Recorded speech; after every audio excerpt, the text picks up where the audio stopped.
Of this game, The Descent into Avernus, we picked it back up after a bit of a hiatus last time. Um, we had all of our characters.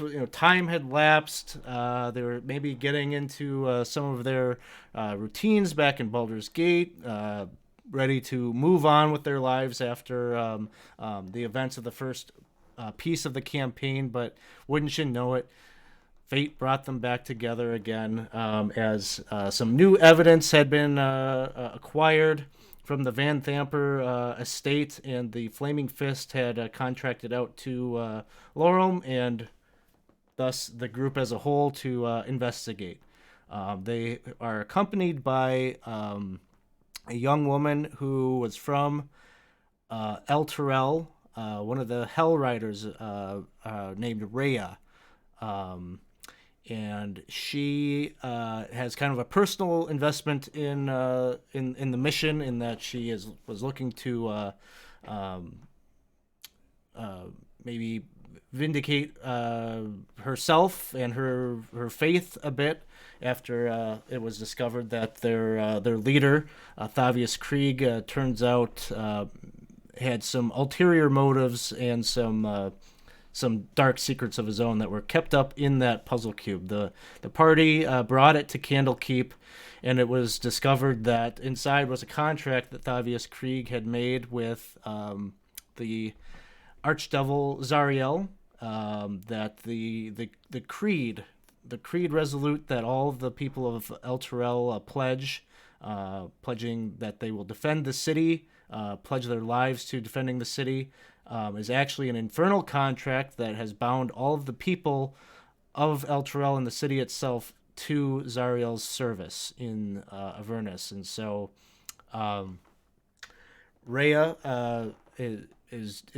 was devastated by this news. She herself has made that pledge herself, and the party has, maybe there's some different motivations and things like that involved, but ultimately you all decided to go to Avernus with her.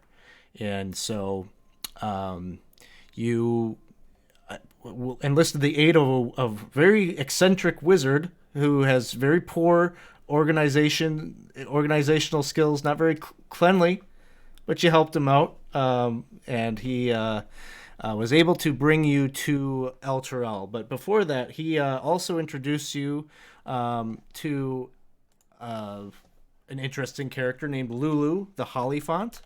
And he told you that Lulu herself, this critter, kind of a celestial being, but something of a pet or servant of Zariel back in the days when before she became what she is now, an archdevil. She once upon a time was an angel, and fought alongside the Hell Riders and the people of Elturel against demons and devils. And so Lulu, Traxagor is the name of the wizard that you enlisted the help from, and he has kind of gifted you Lulu, in hopes that Lulu might, having been to Avernus in the past, might be able to help guide you a bit. Unfortunately, Lulu, it's kind of unknown what has happened to Lulu, but Lulu doesn't have her memories, and likely the natural explanation for that is probably dealt with the river Styx at one point in its past. And so the hope is that maybe it travels with you, maybe it can point out some things from its fractured memory, maybe its memories recover, and things like that. It does seem that this contract that you have to deal with has something to do with Zariel, and so having Lulu's aid could be fortuitous for you in the long run. And so Lulu has taken a shine to Bryn. Bryn and Bryn's. Did we land on the name for the imp? Yeah, I think we're going with Impsum. Imsum. Okay, I'm gonna throw that on the tracker, so we got it there. So Bryn, her Imsum, and Lulu. I don't know. I have this kind of picture that there's a playful little relationship there happening right on Bryn's shoulders, and they're getting to know each other rather well. We ended last time with the plane shift spell being cast. You all link hands, and together have this sensation of being teleported, kind of the mix of feeling like gravity doesn't apply to you while feeling like you weigh 2,000 pounds simultaneously. This mix of a feeling of motion shifting you around, until finally you appear in this hellscape, a city that only vaguely resembles its former self of Elturel. There's a hot, stinging air that assaults your senses as you are coming to. The city street in which you stand, all around you are these buildings that are just crumbling. Some of them have already collapsed and lie prone across roads and alleyways. The ground shudders as if there's a massive earthquake underfoot. And the horizon, as you look up, is just this red, smoky sky. But there is this kind of the calling card of Elturel was this orb of light that was very pronounced over the city, and now it is almost got that like eclipse like look. This ball of darkness that crackles with kind of an electrical discharge. And as you're coming to, it actually zaps out like a bit of the light leaps out like a whip and grabs a hold of a building, maybe just like 300 feet from you, and you see it kind of erupt into flames and collapse down. You're far enough away; it isn't put you in any peril, but it is nonetheless concerning. You're gonna have to tread lightly here in Elturel. All of a sudden, everything like stops, like the flashing of the light.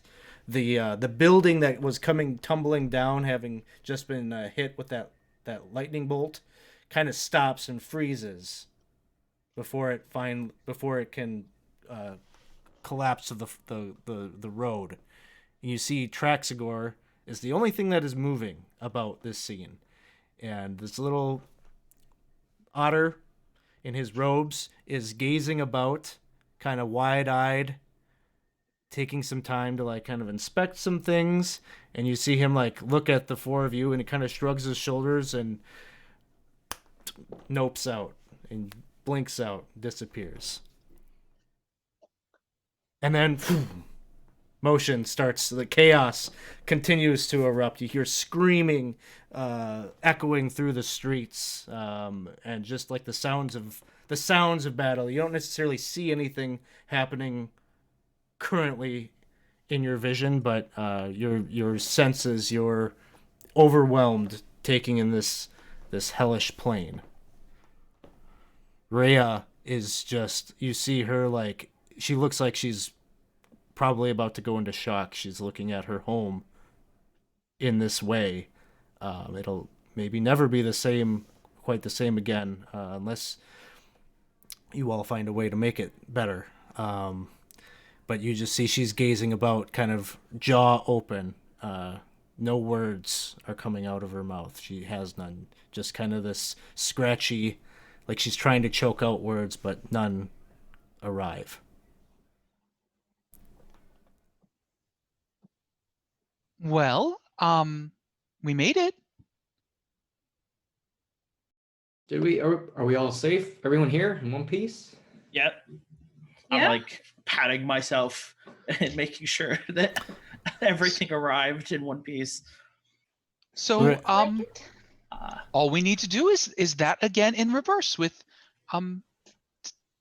6,000 people or so. I think it was more like 50,000, but the details aren't very important right now, are they? No, what is important right now is not being in the middle of the street. Yes, agreed. So I'm going to go ahead and just push out in front and just like grab Rhea by the wrist and just start dragging she whips her wrist. You do not touch me. and she starts like she's just whoa, Okay. real red, and she Rhea? walks lock and Rhea, step with dear? you, but you know, you could tell she's just not to be dealt with right now. So after you, lead the way. And Bryn, you see Lulu is kind of fluttering about, like seemingly not like the mood that is happening with Rhea is not happening with Lulu. Lulu's just like fluttering about, like, oh wow, I remember this place. Oh, what is this place called? And it's like talking to you, Bryn. Oh, you talk. Um, every- can anyone else hear that? The Lulu, the the Holophant just talked. No, And it's you hear me? it's kind of speaking like directly into Bryn's mind. So when Bryn, she asks you this, you're like, I heard a little what? toot, but it's rude to point out when a lady does that. Okay, never mind. Okay, and then I'm gonna start talking mentally, I guess. Can you hear me? Oh, of course I can hear you. Okay, this is weird. Imsum, can you hear me? Let's see. I don't think I've ever had to roleplay Ipsum, have I? No, I don't think so. Ipsum's like, yeah, of course I can hear you. Can you hear Lulu? Lulu, can you hear Imsum? And Lulu says, "Oh, I can hear him okay, but it just sounds like noise. Hmm. Does he even know how to talk?" You could see Imsum is like doesn't know what's happening, but is just insulted by the fact the two of you are having a conversation that he's not privy to.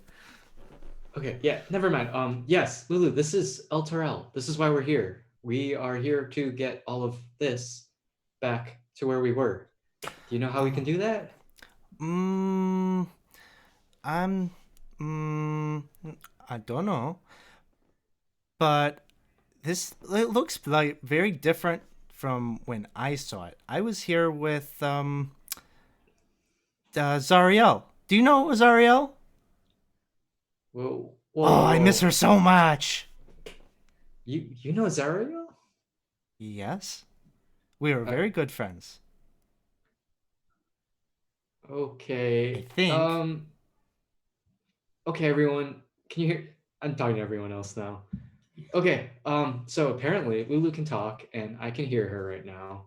And I'm assuming we're like running down the streets, Yeah. Yeah. dodging flames and falling buildings and screams. And so apparently Lulu is in her words, best friends with Zariel.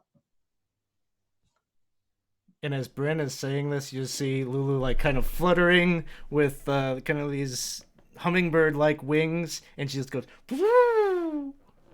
It's just like a the tiniest little elephant trumpet.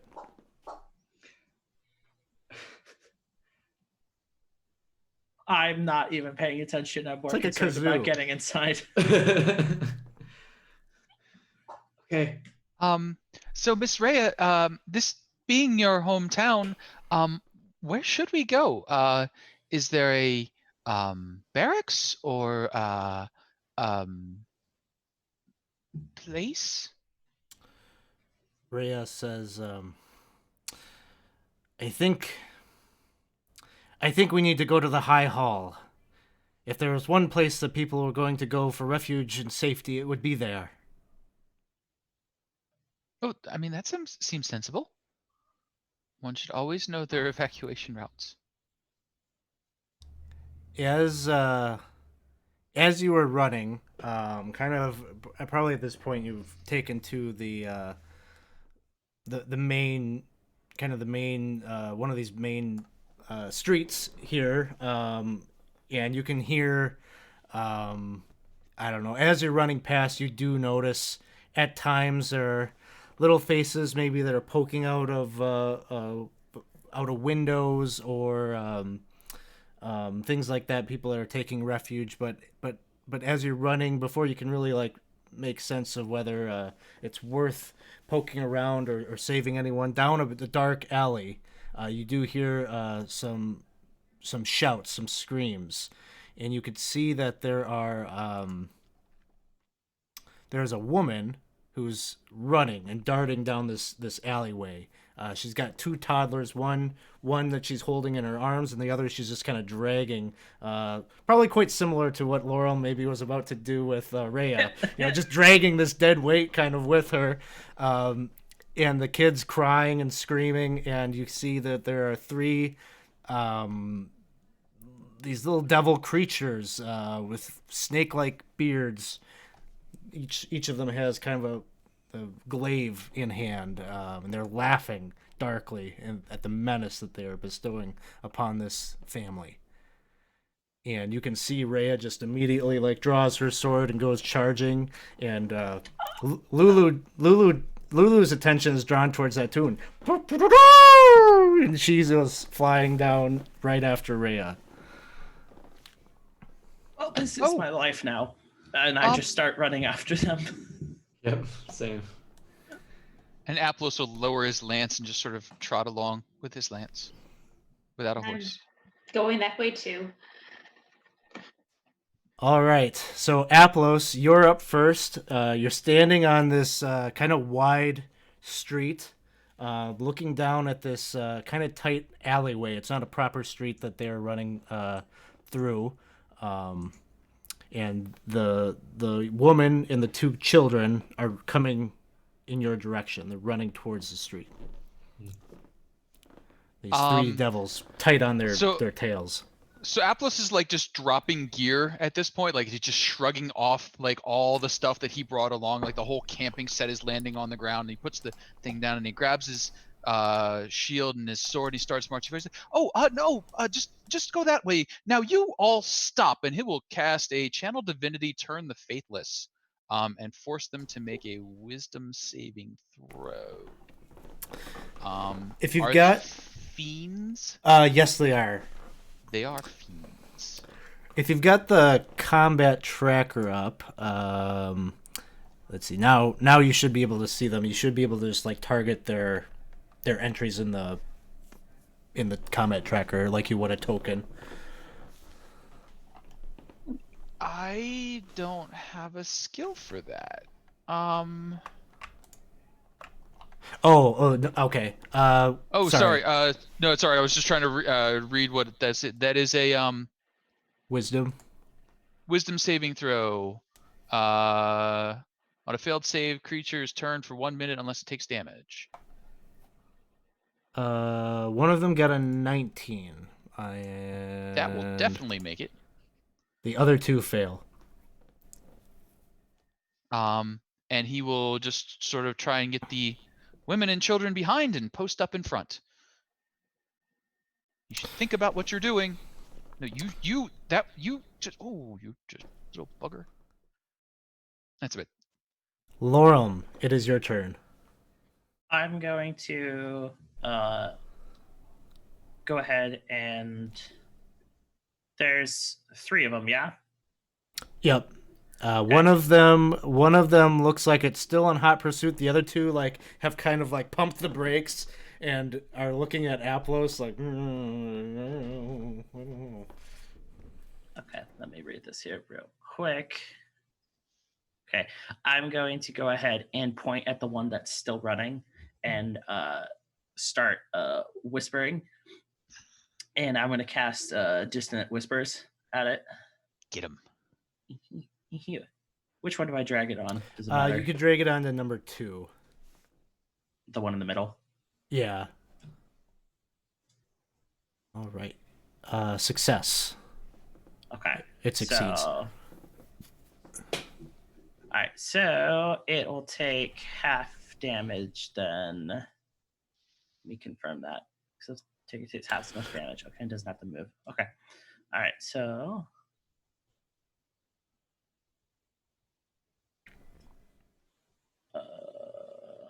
what was the trick to make it half damage? Because I don't think this one Um, applies automatically. It should because Sure. if you Oh yeah, yep, that did. it did. Yeah, you're good. Cool. So you cast a spell and you can hear you can tell he's somewhat bothered by that, but he's still in hot pursuit. As it then turns to Rhea, who just goes bolting down to confront this one that you just dealt damage to. She's going to take a couple of swings. First one hits, and she deals 11 points of damage. Second attack is a nat 1, unfortunately. She just kind of goes bolting down there, thrusts forward with her sword, and it clips the side of this thing. And then she goes and she tries to take a slashing attack, but the thing just kind of like flies up a bit overhead. And then the mother, her two kids are, she puts the one down that was in her arms, and she kind of instructs it to run forward, and it does. And the other kid, she turns to pick him up. And that's what happens on their turn. Impsum's turn. I think Imsum will just remain invisible next to Bryn. Sounds good. The devils go. So the first one, the bearded devil, turns and starts fleeing.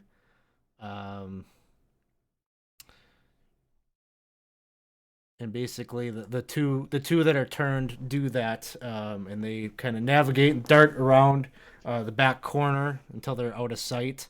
And then the second one here is face to face with Rhea, so he's going to go ahead and take a couple of swings with his glaive. Or sorry, one attack with his glaive. He swings and misses, and then you see his beard kind of elongates and starts like whipping about, trying to slash and scar into her armor. The first attack is a hit. You see Rhea takes 4 points of damage, and she has to make a saving throw, but nothing bad happens. Another one of those tendrils from the beard lashes out at Rhea and also hits. You can just see her face is getting bloodied. And there's kind of like these little barbs that are kind of clinging or sticking and digging into her flesh.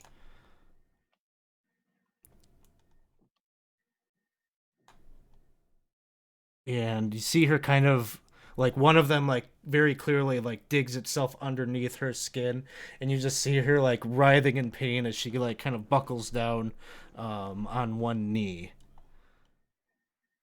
And then it is Evangeline's turn. Okay, so I see this and see poor Rhea and yell out to her, just, oh, hold on, sweet girl. And I am going to take a shot with my crossbow, and it should also be sneak attack, right? Since it's poor Rhea's. Yeah. All right.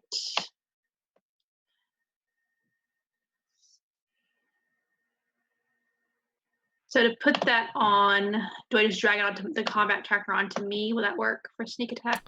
Yeah. Okay, let's see. Yep. Okay. All right. And then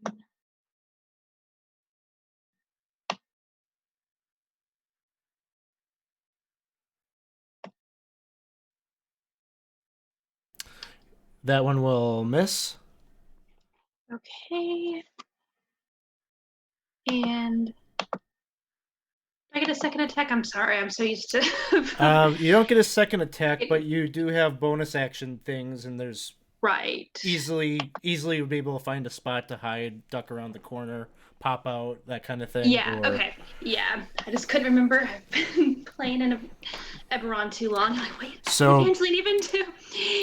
I'll just let you do your stealth. Yeah. The number that you need here is 10. Then I'll Okay. pass to Bryn.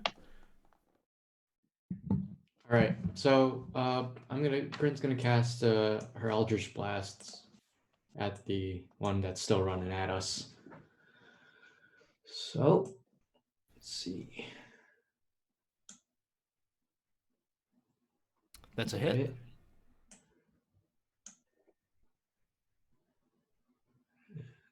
Damage, and then she has a second one because now we're level 5. Nice. Oof. Oof. All right. And yeah, I think that sounds good for her. The young mom has just picked up the son and is running as fast as she can. She gets to the street where a number of you, Evangeline and Laurel, and I think maybe Aplos, you're there, kind of channeling the energy of your deity. So she, you can see that she's just like looking to. She kind of ducks around the corner right where you are at, Evangeline. Did you succeed your stealth check? I did not. This I is the reason failed. why. She's like, thank you. And she's thanking you and giving up the ruse and screwing up the plan. And then it turns to Aplos. So Aplos will move up, tuck his holy symbol away, kind of rushing forward now, sword in hand to help Rhea, and swing twice at the bearded devil she is engaged with, which I can target. Yep. Got it. Do I have it targeted? You do. Okay. Yeah, it doesn't really It show says you. so You just on the have to. combat tracker though. Target Bearded Devil too. Oh, okay. I was expecting it to say, never mind. So I get to do 2 longsword attacks now. There's one, just good.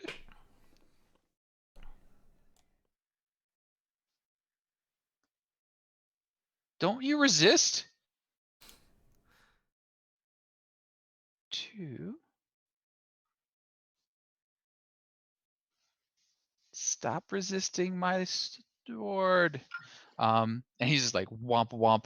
And because they're resisting, he will throw a smite at that. So a smite, an extra 2d8, and it is a fiend. Yes.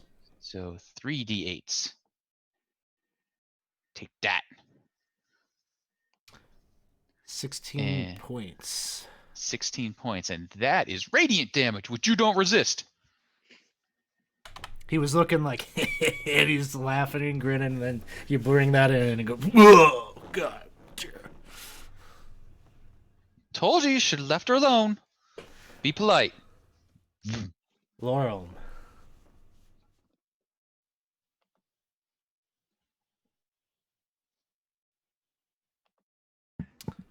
You're muted. So I am going to go ahead and go look at Aplos and go, that was fantastic. Do it again. And I'm going to go ahead and first cast Fairy Fire on that bearded devil. Dang it. You can see like it drops on him, and it seems like it's about to like envelop him in the glowiness, and then it just kind of like shatters and drops, like little bits of dust just drop to the ground. I'm very disappointed, but I just give Aplos a thumbs up, and for my bonus action, I'll give him a point of inspiration. You know what? I don't think Aplos thought you failed at all. He's like, sparkly. And that'll be my turn. Amazing. That was amazing. You can You see cheered this whole place up. Hey. Rhea kind of feebly stands up and like stumbles a bit and takes a swing with her sword rather wildly at this bearded devil. And misses. She tries again, and she just she just like collapses on her face and is prone on the ground. Imsum, anything from Imsum? Nope. The bearded devils, 2 of them are running away. And the second one is just kind of looks casually down at Rhea, and goes in to take the easy shot at her Oh, but the with miss. the glaive.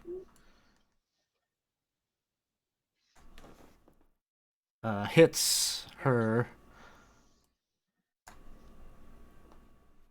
for some points of damage, a bit of damage, but then the beards are coming out to graze Aplos.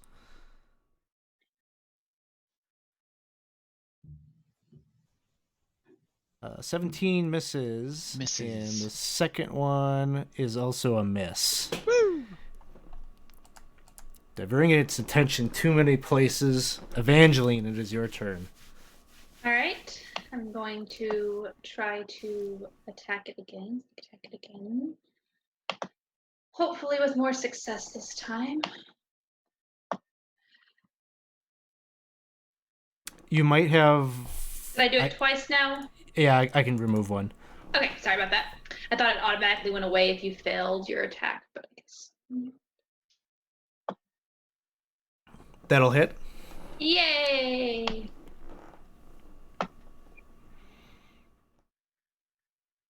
It's still up. Okay. Well, then I'll just tell Bryn that it would help, I think, to use some magic and give it help. Maybe give Bryn help. That's my turn. You got a tip, Bryn. You know what to do. What do you think I've been doing? Stabbing with your dagger? That's a magical dagger. Oh, Actually, there you we go. don't know about that. Just an eldritch blast. That's a hit. Nice. Take that. Oh, it's like you project this like spear of energy from your fingertips, and it goes right through the barbed devil, and it goes sailing down the alleyway and drops to the ground. Okay. As he starts dropping to the ground, there's like this dark smoke that like emanates from his body, and it comes towards Bryn, and then she just takes a deep breath as the dark smoke like enters through her nostrils, and you just like see her like get a high, and then she's like, okay, we're good. So if I reduce a hostile creature to 0 points, I gain temporary hit points equal to my charisma modifier. That's my warlock. Nice. You can see Lulu's fluttering around, like trying to get like a little bit of the... I just turn around and go, excuse me, Bryn.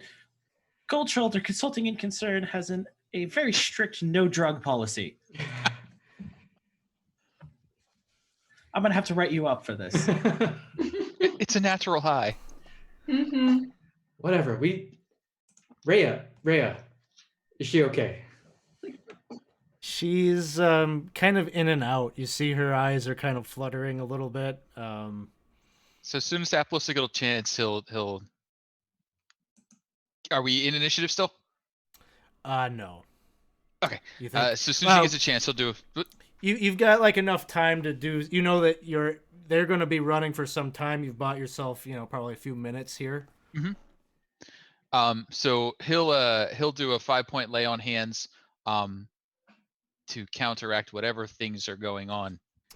Yeah, with her. And that'll kind of you'll absorb some of that poison out of her bloodstream, remove that venomous barb, and almost like instantly, like she's starting to come to, and she says, Aplos, thank you. Are the children okay? Oh yes. And they're with the mother, who's kind of cleaning them up a bit. They're all kind of a little scraped up, so she's kind of doing the old spit, clean them up. The mother medical aid here, and she says, "We need to get out of here. I'm so thankful that you've that you were here when you did. We're trying to make our way to High Hall. Oh yes, that's where we're headed. Though, Yes. those two fellows will likely be coming back in, not too long. It might be advantageous to attack one of them so we can take them individually, unless the High Hall is quite close. He says, it's on the other side of the rift. We would need to make it to one of the bridges. It'll take some time. Okay, so not close. All right, and then I'm gonna fire an Eldritch Blast at one of them that's running. Okay, go ahead and make an attack roll. All right. Oh wait, let me get my longbow ready. Hang on, it's here somewhere. Just string it. Nice shot. Nice. That'll hit. 5 points of damage. And then you have another one, right? I do. Do I get that other one? Yeah. Okay. Miss. And that one will miss. So we'll start back at the top with Aplos. You can see one of them was just hit and has nullified the effects of the turn, and it is coming charging back the other way. Some distance, we'll say he's about 150 feet away. It's going to take him a number of rounds to get to you. Aha! My bow! Twang, twang. He makes Remember, you like have an elf. inspiration. D6? Bardic inspiration. I can use that if I want yes, to afterwards. it is. Okay. It is a D8 now. Yes. Ooh. Let's see if we need it. I Nope. don't. Not on that one. Hey. So the first shot. Twang. Second shot. Oh, you know what? I will throw my crit on that. No, my smite on that longbow shot because I can smite with a longbow, which means I do 68 damage in radiant to it. Oh my gracious. 2, 3, 4, 5, 6. This many hurts. So many dice. I'm learning to be a paladin. You just see the arrow like strikes into its chest and is like injecting radiant energy into its body like a venom, and just like these little lines of radiance are just flowing through its veins, and it just looks uncomfortable as it's running. Oh, this is much easier than I thought it would be. So much better than fighting thugs. And then the other longbow shot, which will throw a D8 on. Mm-hmm. D6, D8, D8. D8. So that was really 18. That'll hit. And we'll hit him with a longbow shot. And that'll be that. That arrow pokes into one of its veins, and like there's just like this radiant beam of sunlight that shoots out of its arm, and it's like, stop that! It's just running. Well, I think it's going well. They're all going to be this small, right? Laurel, it is your turn. So I just see this bearded devil kind of just smacking himself, trying to stop the light from pouring out of his veins. And I'm just going to point at it and go, stop hitting yourself, and cast Vicious Mockery. He just like shoots it over. It's like blinding you, like he's got the little laser pointer. Oh, God. All right, that's my that's my turn. Rhea readied herself once the plan was in place, and she's got a heavy crossbow. She'll make a attack with that. That one will miss. First one. Second one also misses. Not so good with the heavy crossbow is Rhea. The bearded devil is making its way in your direction. But again, he's probably at least two rounds away at this point. Evangeline, it is your turn. All right. I'm just going to take a shot at him.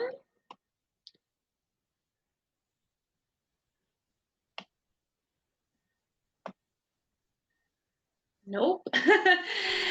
And I'll tell tell Bryn, just do what you did last time. That was great as my help, actually. Sounds good. Bryn, it is your turn. You've got the advantage on one of them. All right, so I'll do the first one then. Yeah. That'll hit.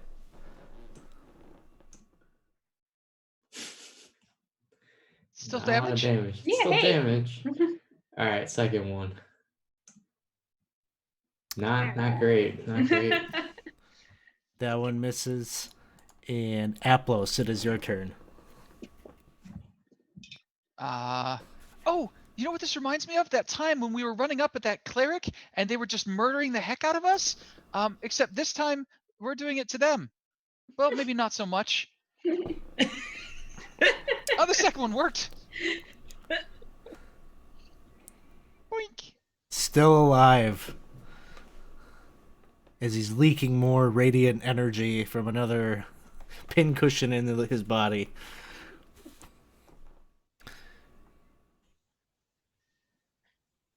That's it.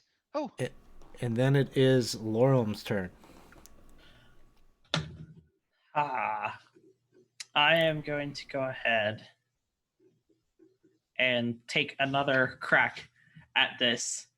And I just see him running up and go, I the last quip didn't work, so I'm just going to try this again.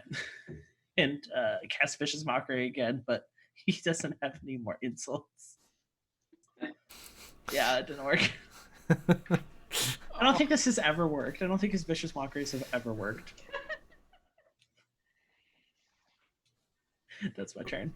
Rhea is going to take a shot.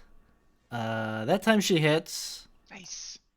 And it is a shot right through its forehead and just kind of light just pours out and kind of envelops his body, and he just kind of disintegrates into a pile of ash on the street.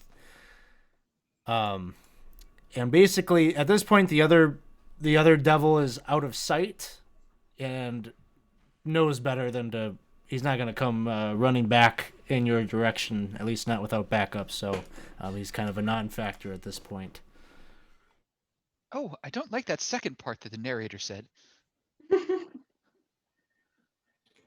Come along, we should get moving. And he starts. Unless you picking want to up all go, this gear. unless you want to go chasing after him, but undoubtedly No. he's leading you to some trap somewhere. Yeah.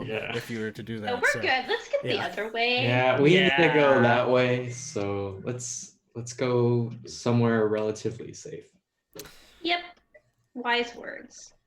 Aplos looks down to one of the two little children. Do they look common or noble of birth? They look common. Oh, they're- you look sturdy. Here, carry this. Boop. No, Aplos, dear Aplos, and I'm like coming after and like, no. I'm sorry, That's- sweetheart. Here, let's carry on. And I'm trying to grab it from him. I just pull Aplos aside and go, listen, you're gonna have to roll that back. It's not good PR. HR is gonna have a problem with that. But he could be so useful. Okay, he's a child, sweetheart. We don't use children. I only gave for him a little labor here. thing. The kid's like, I want to help. Yeah, Oh, okay. see? Okay, well, give him something that he like a slingshot or something fun for him. Yeah, slingshot.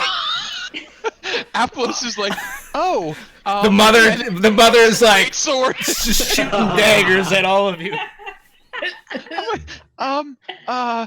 I don't really have. I didn't think to buy a sling. I should have thought about the slingshot. How could I? Let's just go. Sorry, sweetheart. No sweet Aplos, slingshot today. fire. Here, go, There's fire. They're shouting. Let's go. Let's go. Let's go. Well, here, and he gives the kid his shield. It's like, you can be my shield bearer for today. And he's like, And he's like dragging it along. oh no, you must keep it up. You'll rub off the polish. You don't want to. No. He's kind of like gets it on his back, and he's like this Yes. hunched over looking. Perfect, It's and very it'll pathetic protect you looking. as you carry it, and it looks Is it- rather good on you. Is it slowing him down? Yeah. significantly. He's like, This kid's yeah, just like trudging along, like sweating. It's hot here anyway. Okay, I'm just gonna go over there, pick up the shield, and hand him my refined dagger, and say, "Here, take this, kid. Let's go." He's like, ooh, cool. The shield and give the murder dagger. Yes, much better. It'll work out great when, he kills something, and my brother did it, and the mom will be like, "That's right." So, All right, let's go. Let's go. Rhea basically tells you that is leading you in the direction of the nearest bridge, what once was a bridge that ran over the river that went through town, which is now just barely connecting these two halves of the city. And so you're navigating through. You can hear all sorts of chaos happening in the background as you're trudging along. The mother is speaking. I don't know. She's almost in a delirium herself after how long that they've been here. But she says, "Yes, the High Overseer. He'll know what to do." I'll try to talk to her. Oh, who's that? The High Overseer? It's obvious. No one has seen him, but undoubtedly, he must be at High Hall, planning our way out of here. So, good news, bad news. Rhea is like, The bad news is I don't think that he made it here. I think that no one has seen him. Good news, though, that's why we're here, to help you. So we'll go there and find other people to help, and maybe we can get this back where it's supposed to be, and you back where you're supposed to be. make a persuasion check. All right. I believe in you. Thank you. I'm actually very persuasive, so hopefully. Okay, Yeah, that's very persuasive. Wow. you can see she believes your story. You can see Rhea relieved that you haven't revealed that sinful, that very dark blemish, the embarrassing secret. No, they don't need to know that. And as you're making your way towards this bridge, you see the rift in the earth up ahead. And from across, you can see the ledge of the other side, the other half of Elturel. I don't know, some maybe 100 feet at least on the other side. And there is this bridge that spans the chasm. There's just kind of jaggy, pointed pieces of earth that kind of jut out where the city was torn asunder from the earth back in Toril. And as you're gazing upon, who do I have here? I think at least Aplos and maybe I would assume Bryn or Laurel, or maybe even more of you have proficiency in history. If you do, you can give me a history check. That ain't me. I do. Or me. Okay, so Thanks, Aplos and guys. Laurel, Hey. as you are approaching this bridge, you take note that there are runes that are etched into the stonework of the bridge. Undoubtedly consecrated runes, things that would probably be found in the scriptures of Torm. But it isn't just like the kinds of things that you have in a church. These actually serve a purpose. At one point, actually prior to the city gaining the companion, the Orb of Light, there was the city dealt with a vampire lord, and his undead legion that kind of terrorized the countryside and things like that. It was actually the reason why Thavius Krieg originally was trying to find a solution that ultimately was the companion. And these runes here are actually spells. They are wards for such things as undead, but they could be useful here as well if one were to activate them. And you see that standing on the bridge are 6 infernal creatures that stand guard. Apparently sentries that are there to restrict the flow of traffic from one side of the city to the next. You can see a couple of very similar looking creatures to the ones that you just dealt with, 2 such of those, and then 4 of these spiny looking devils with wings. Oh, we've seen one of those before. think a Didn't few- Van Thamper summoned them? Yep, Mhm, yep, very mhm. very similar, very familiar looking devil right there. Gave us a lot of trouble, if I remember. Not the greatest city guard, I gotta say. A little disconcerting. He laughed at me. Oh,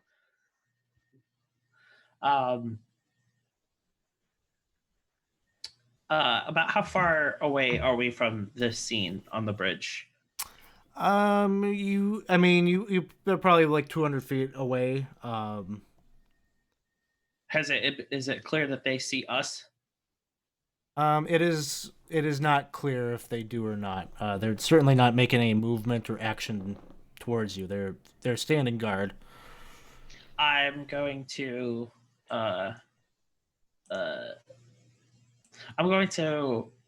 grab hold of Apolos' armor and pull him aside and kind of motion for everyone else to like follow, to like duck around the corner of like the nearest building before the street and the bridge.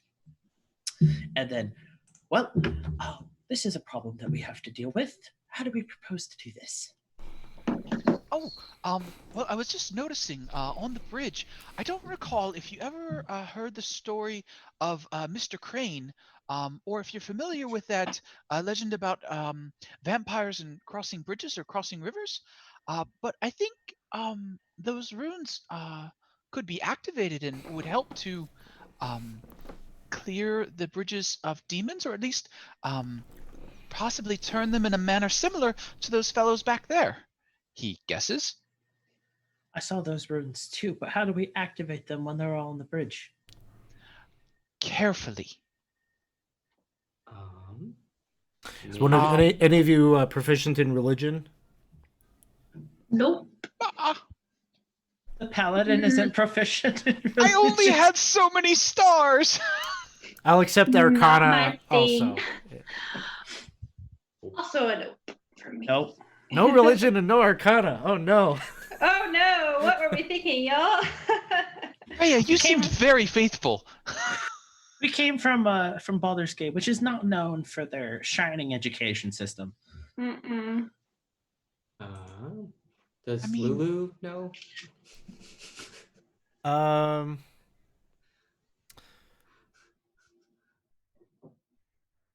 Well, Lulu- if good. Lulu says to you, Bryn, those runes. I think if one were to enunciate that script while standing on the bridge, it's possible that it might activate some kind of a repellent or a deterrent against maybe fiends. Okay. Lulu says pretty much what you said, Aplos. If we manage to get someone on that bridge and read whatever is written on there, that may make those fiends go bye-bye. Oh, wonderful. And those runes say, Klaatu. I can't quite make it out from here. Can I? Is that something I can read, or is that just a legend I know? It's like you like recognize the characters and things like that. It's like, you took Spanish like 15 years ago. I recognize it. Maybe I can recall it. But yes, you'd have to be closer to know whether. Well, it was whether more of you a got do it I right. do I even have a chance of You have a getting it chance. right? You have a chance. Okay. There would be a skill check involved to see if if you've got it correctly. In your mind, you're like, oh, okay, yeah. Like you're reciting it to yourself. It's a prayer to Torm, asking yes. for his hand and guidance. He always did seem a little stuck up, but hopefully, the A grammar. second. Do we want to be sending the person in armor numbering up? Oh, I was thinking at speed. How many of them are on the bridge? You said like 5. Six A in lot. total. I mean, I Ah. can make someone invisible if that would be easier. That would be helpful, I think. Yes, that'd be very helpful. Maybe if Evangeline. Sure. You seem like the sneaky type. I don't know. No offense, but Yeah, none taken, love. I mean, it takes one to know one. No, I'm Yeah. fine being that. Taking a read on the situation, with the fire and the smashing and the demons and such. Does this look like we have time for some planning and strategizing, or is it like a go kind of situation? good question. You've got time. I mean, there's so much chaos happening in the city. Like far away, you would see, you'd see scenes of other commoners or villagers ducking into buildings, trying to duck devils that are chasing them. So you can duck into a building that's kind of a hollowed out shell and hunker down and strategize. So you're not in any immediate threat. And these guys, they're not coming after you. Your best guess is, even if they do see you, they're not going to leave their post until something is like in their face. Well, if things go poorly, I could summon a horse. It'll take me a few minutes, and that way, if things go poorly, I can rush up there rather quickly and dramatically, which would be ideal, I think. Put that lance of yours to good use. Yes. So I'll just be a minute. And he ducks off into a corner and he lays out an apple and a few sugar cubes and balances a carrot atop them, as is the practice when casting Find Steed. And eventually a warhorse appears. That's what you were hoping. That is what I'm hoping for, a warhorse to appear. And instead, a nightmare comes summoning forth from the portal, the ringed portal of fire. It doesn't attack you or anything, but it seems like starts to sniff you, and it just smells of brimstone. Its mane is a radiant orange. It's just black-haired, devil-eyed horse. All right, that's a pretty sweet ride, Oplos.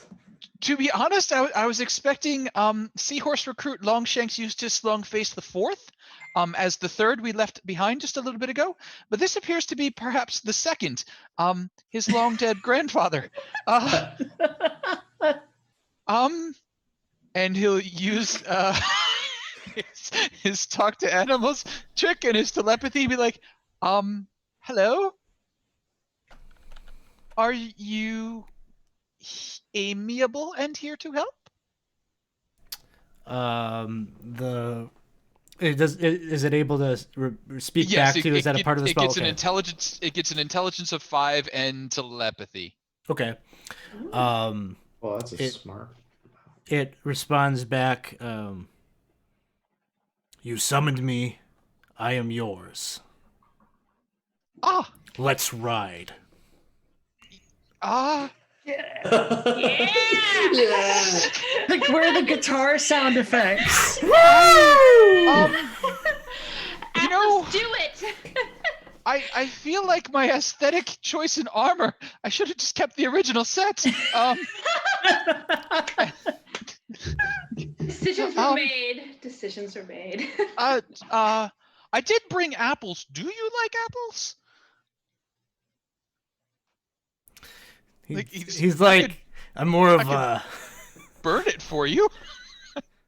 I'm more of a toasted pot of coffee by day, bottle of wine by night kind of horse. But sure, give me an apple. Yeah. Well, here you go. And I do have a good recipe for cider that my family likes to make. I'm sure we can get that put together for you. Quite strong. Yes. So I have a question. Well, we got a woo. These- We got the, well, we got a woo. Thank you, Moondog, for the subscription. 11 months in a row. Woo! these small children that are with us, like, what are Oh. they doing right now? The Terrifying flaming horse. The younger of the two, the 4-year-old, is like bawling, but the one that has the knife is just like Yeah. learning how to like toss this thing up and safely catch it is like, Yes. that's awesome. Yes. Huh. Well, is up on his, well, Lance, Jill, Nightmare. Okay. Are we still doing the sneaky thing, or are we going with that? Oh no, I thought Miss Evangeline was going to sneak up and try first, and should anything go wrong, I will arrive in style and speed. I mean, I have nothing against making Apos invisible and just charging down the middle of that bridge. Can you make the horse and him invisible at the same time, though? Well, I don't know if they're gonna give a second glance at Rhea says, that. do any of you even have faith? So I'm a musician. Most people believe I don't. the thing is that no. She says, I just hesitate to wonder, is Torm, how far removed are we from his realm at this point? If you don't have true faith, we'll even hear it. Well, you seem to have a great deal of faith. Maybe you should try this. Not the savages that you see in front of you. I actually don't find myself in need of faith too often. I just have hope.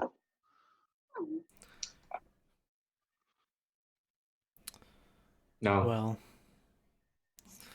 maybe that'd be enough. Oh, I find it does But- quite well. I just saw you summon a nightmare horse. That was a And bit of a surprise. I had hoped for something else, but now I hope this will not burn my tuchus. So, hoping all around. There's just like this like heavy look of skepticism in her eyes, but she says, "Okay." And on the upside, if things go poorly, you're in a better point than you were when you met us. So your life has already improved. Oh, gross. I wouldn't call this an improvement, love. Oh, I'm getting used to the horse. He's actually not as bad to ride as you might have thought with the flames. Okay. So, plan, are we trying to sneak, or are we just send Anaplos out on his flaming steed?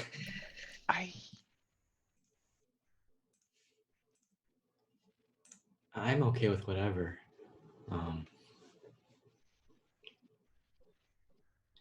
It's whoever feels most comfortable. I guess the best chance of reading these. I do not have these magical inscriptions. I do not have magical inclination enough to know whether the horse is carrying me and we both turn invisible, or whether it will just be a nightmare marching up. I think it would leave be that in your knowledgeable hands. I think it's two separate targets. So if you can target two targets with your spell, then you got them both. But no, I'm not gonna get them both. Okay, so it would just be Nightmare Horse coming down the bridge. Yeah, hang on. Oh no, you cast. Never mind. Sorry. Well, yeah, I'm casting it at 3rd level, right? Yeah, my pack magic's at 3rd level, and if I cast invisibility at a spell slot of 3rd level or higher, you can target one additional creature. Oh, Woo! so I can get both of them if I want. Yes, I shall go and I shall read, and if that fails, I shall charge. Great. All right. Here we go then. And then I just starts muttering words in Infernal, I guess. And as Appropriate. you cast a spell in both the Nightmare and Aplos, its mount vanish. Great. So I think you have an hour. Clop, so. clop, clop, clop, clop, clop, clop. So, because it is a horse, I'm going to go ahead and just kind of give it a little pat on the flank. I want to give the horse inspiration in case it has to roll stealth. All right. Let's have it. Yeah, it definitely will, because you're trying to get onto the bridge. So it's a matter of even being invisible. It needs to be able to sneak past them and get onto the bridge to properly speak the prayer. Nightmare has inspiration. And I don't want to metagame it, but does the Nightmare know it can fly? I think That's it's right. a cosmetic nightmare. Okay. Yeah. I don't think he's gonna give me a real nightmare mount, but if he did, yeah, this game's changing dramatically. Amazing, and we should do it. I'm just saying. Just saying on this. If this is how you get Strahd. Yeah, right. It all starts with ponies. So, why don't you give me, Aplos, a stealth check for the mount? Okay, I'm rolling a d20.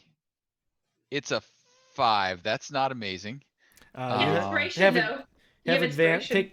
You have inspiration. You also take advantage from being invisible. Which gets me up to a 12 to start. Horses have a +1 dexterity, which makes it a 13.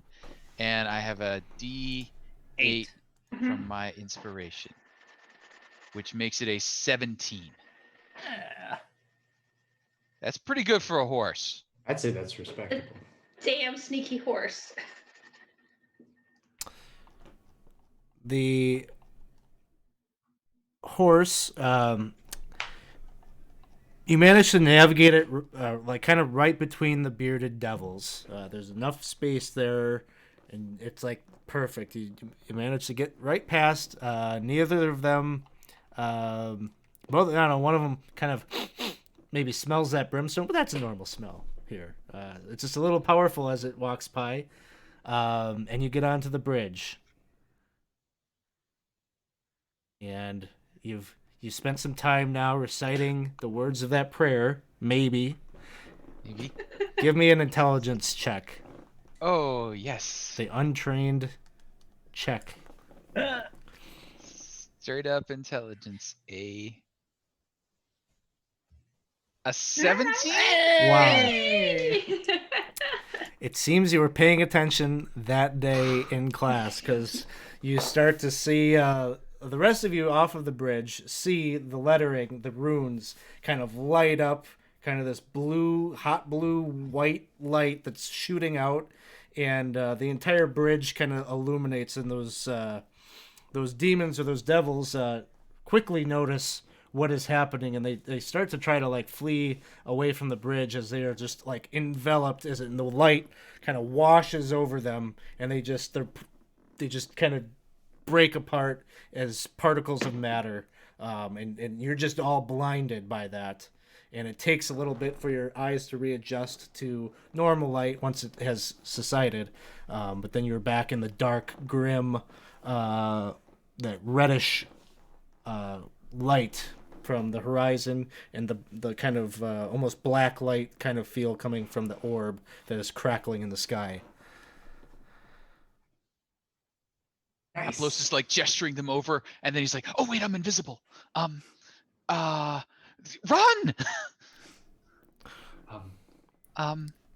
Oh, and the last word was necktie. All right, that's her cue, I think. Let's go. Yeah. I bolt. And Rhea, just kind of under her breath, is like, well, I guess hope is just the cousin of faith. And she gives Aplos a wink as you all make your way over the bridge and turn back to the Elturel map here. And sorry, my fantasy grounds is being a little slow. Here we go. All right. So you make your way over the bridge, and Rhea is trying to navigate you back to there's kind of a road, a kind of curvy road here that she says will lead to High Hall. Um, as you're traveling, you're seeing all sorts of sights of chaos in the streets. But at one point, there's something, Bryn, that catches your attention as you're just kind of taking it all in. So you're looking down the alleyways as you're going, all the while making your progress towards your destination. When suddenly, Bryn, you see that devil that you were quite familiar with, the one that you made a deal with, is just kind of very nonchalantly like standing in one of the side streets. And it looks like he's talking to like a 9-year-old. And he's got a piece of parchment in hand, and he's got a pen. And you can see the kid is like, this 9-year-old's like reading it over. And Black Cloak, just a reminder for anyone who doesn't know Black Cloak, he is a I don't know, kind of a gothic-looking character. He's got the widow's peak, black hair, kind of a shabby black cloak. Has a little bit of a used cars salesman look to him, and his right leg is a goat leg, and his left leg is a normal humanoid leg with his high leather boot. And the kid's like reading it over. He pulls out like a pocket watch. He's whistling a bit. He doesn't notice you necessarily, but he's there.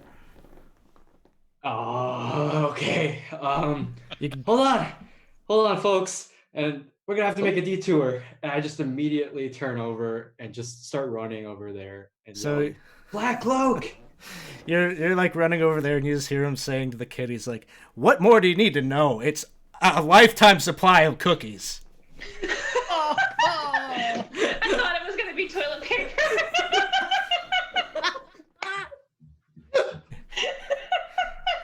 And the kid's just like, yeah. And then Bryn, you start running down, and you see Black Cloak say, "Whoa, whoa, whoa, whoa!" Hey, kid, scram! Get out of here! The kid is kind of like, he still has the parchment. He does kind of scurry away, and then Black Cloak is like looking after it, and then looks to you, and he's, "Why'd you have to go and do that for? I almost nailed it." What are you trying to do? What are you doing here? What are you doing here? Didn't I just save you? Did you died already? Like, what's no. I wasn't. I expecting to get this kind of return on my investment for a bit yet.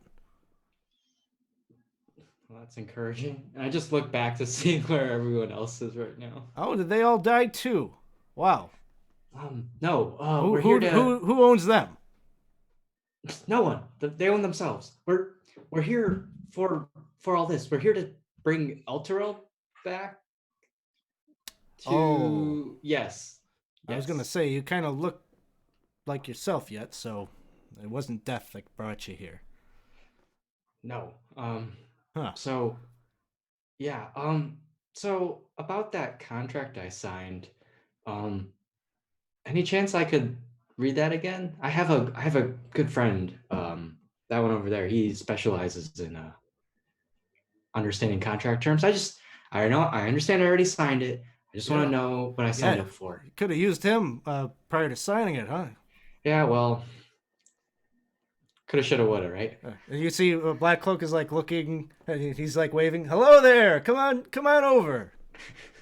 I'm just like jogging up and like, Oh. What's your name? I hear you're really good with the contract, the legalese. That's good. You're gonna need that down here. Oh yes, I'm sure. My name is Carl. Yeah. Yes, Black Cloak. This is my friend Carl. Carl, this is Black Cloak. He is a devil I may have signed a contract with. Oh, this is the fine gentleman you've told us so much about. Pleasure to meet you, sir. And I'll just hold out my hand. Carl, nice to meet you, Carl.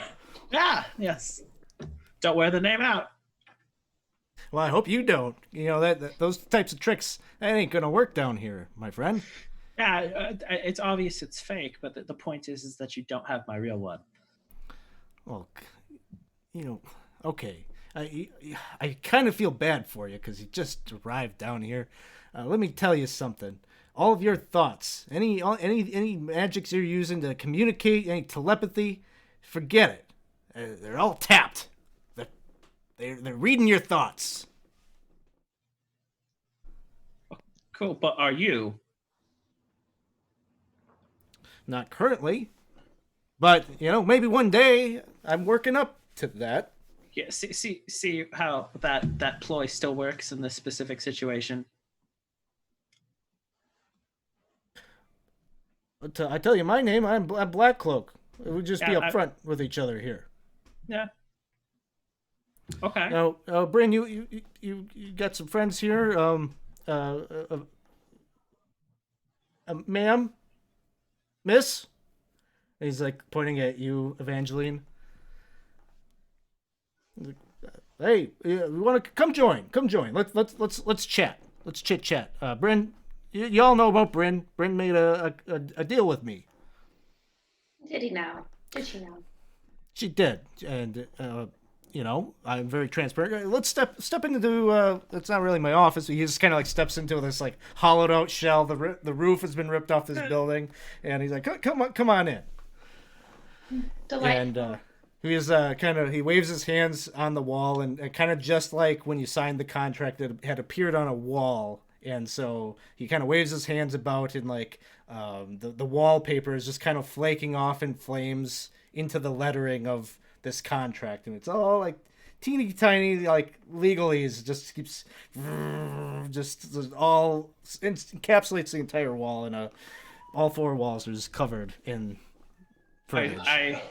I take out some little reading glasses and I just get right up there and I'm just like, Bryn, dear, did you read any of the contract?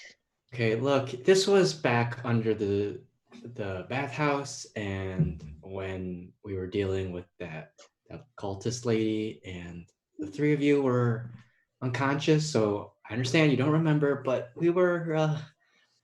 It was a do or die situation, and the dude just happened to be signing a contract without reading it first. Bryn, Okay, don't beat then yourself no. up over it. I mean, it paid off, wouldn't you say? You're all here. Are you You're saying alive. it paid off that we're all in hell? That's your. I didn't have anything to do with it. Frankly, I'm as surprised as you that you're here. I'm just This saying is shocking. that your idea of paid off is a little worrisome.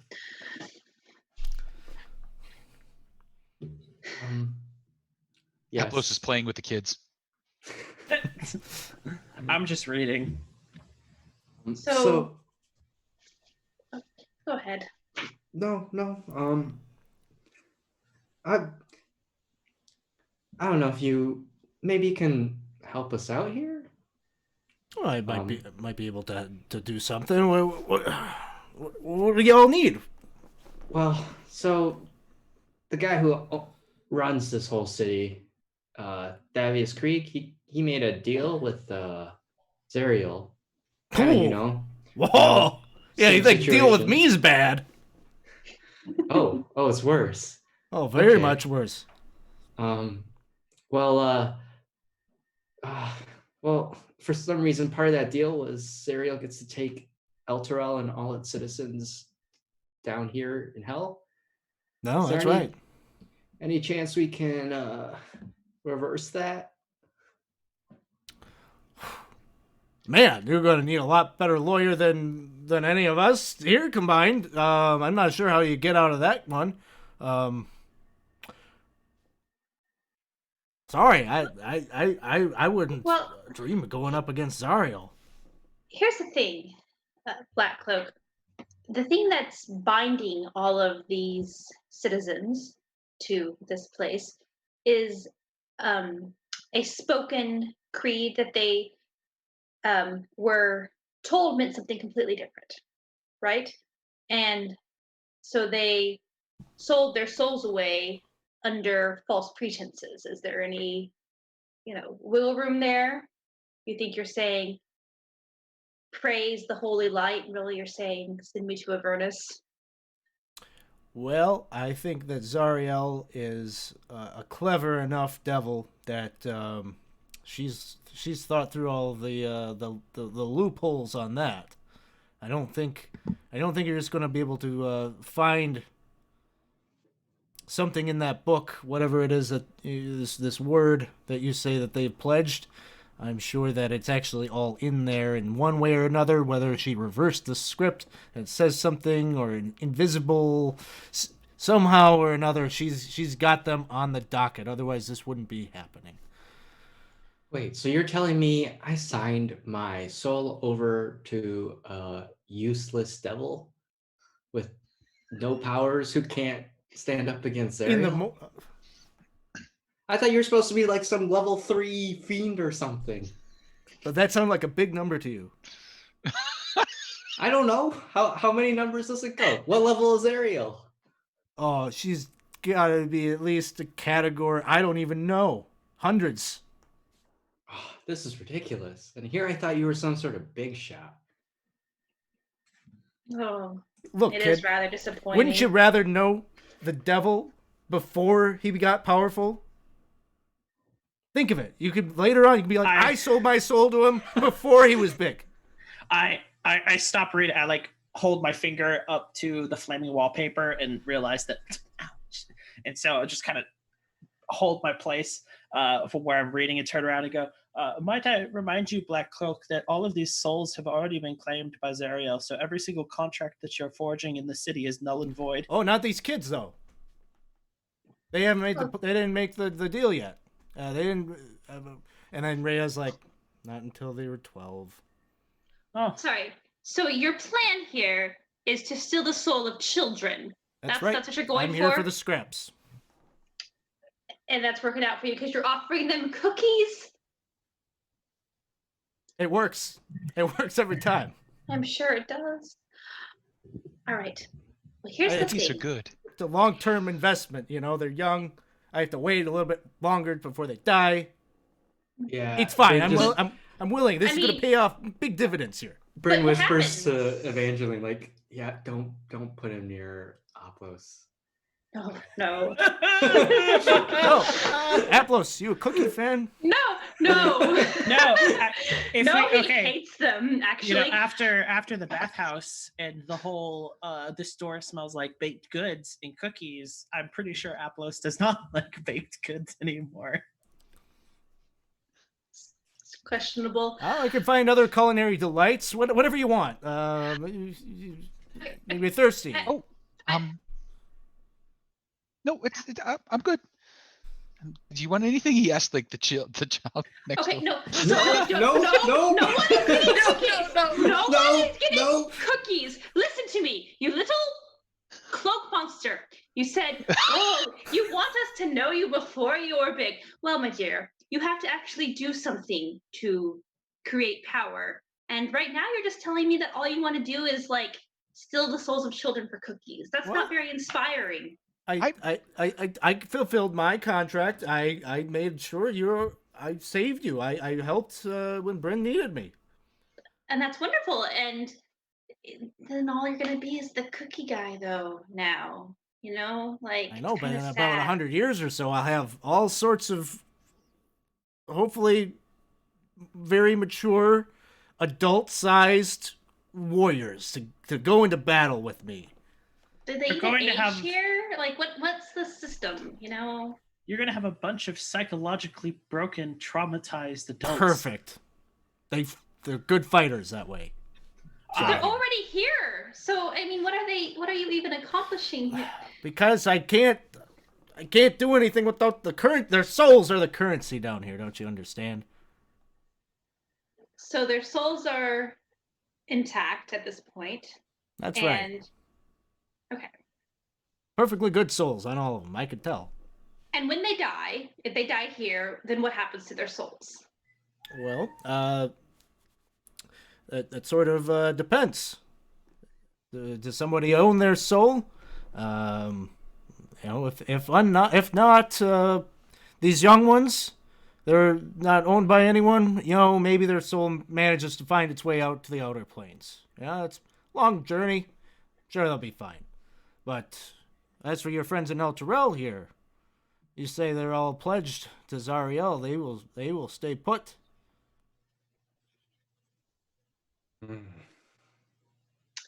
So, question.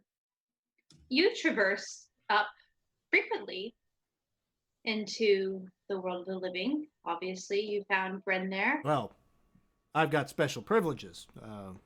Yes, you're right. You've got special privileges. All right. So, how does one acquire these privileges?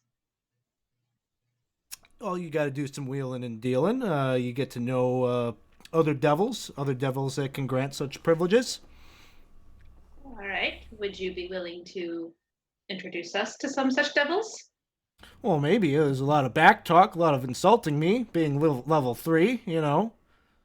Well, we thought level 3 was quite significant for. You're the We one got that ahead said of the us. opposite. Yeah. Disappointing us once again. What do you need? What is it that I can help you with? What do you desire? I guess we're just. Keys. All right, so I give up on reading at this point, and I fully walk over. I was like, all right, Black Cloak, we need a couple of things. One, we need information. We need to know about how to potentially null and void or disband a contract, no matter what tier devil made it. We need to know more information about Zariel and where we can find her. And we need to know what happens when someone as big as Zariel dies, if that's a thing that can happen. Can that happen? I tell you what, Loram. If you're willing to make a deal here with me, I will investigate the answers to all 3 of those questions. And if I fail to deliver, I will hold you guiltless to our little contract. In return, when you perish, you will be with me. Same deal, same stipulations as Bryn has. Which are what exactly? Yeah, how far did I get Mhm. reading what I did? I would like to know that too. Well, basically, it's a long-winded, script that essentially says when you die, your soul will be brought to the hells, and pledged in the service of Black Cloak. Damn. So, my question to you here, Black Cloak, is if you would grant me free information just this once for this one question. What happens, from what I understand, if a devil dies, all of their contracts go up to whoever is their direct overseer or the next person above them? It's complicated, but in many circumstances, it does work that way. So, what about instead of pledging you one soul, if you give us the information we need, we can take down a couple of tier 2 devils and get you all of their assets? I think that's a better trade. That could be what, hundreds, thousands, instead of just one? Make a persuasion check. Do that. Apple's Whisper just to like- Evangeline. Go ahead. Go for it, Apples. No, Apple's just got like one of the little children, and he's explaining the situation as he understands this. So effectively, the devils work as a type of nobility, and the souls are like serfs that are tied to the ground, so they can trade them the way they would trade land rights. It's actually rather more civilized than I was expecting. Aplos is They're breeding. like, what's land Oh. rights? a revolutionary right now. Applos. This is how we get Strahd, by the way. He's like, Perfect. perfect sense. What is contract law? Unfortunately, it does make kind of perfect sense to a noble.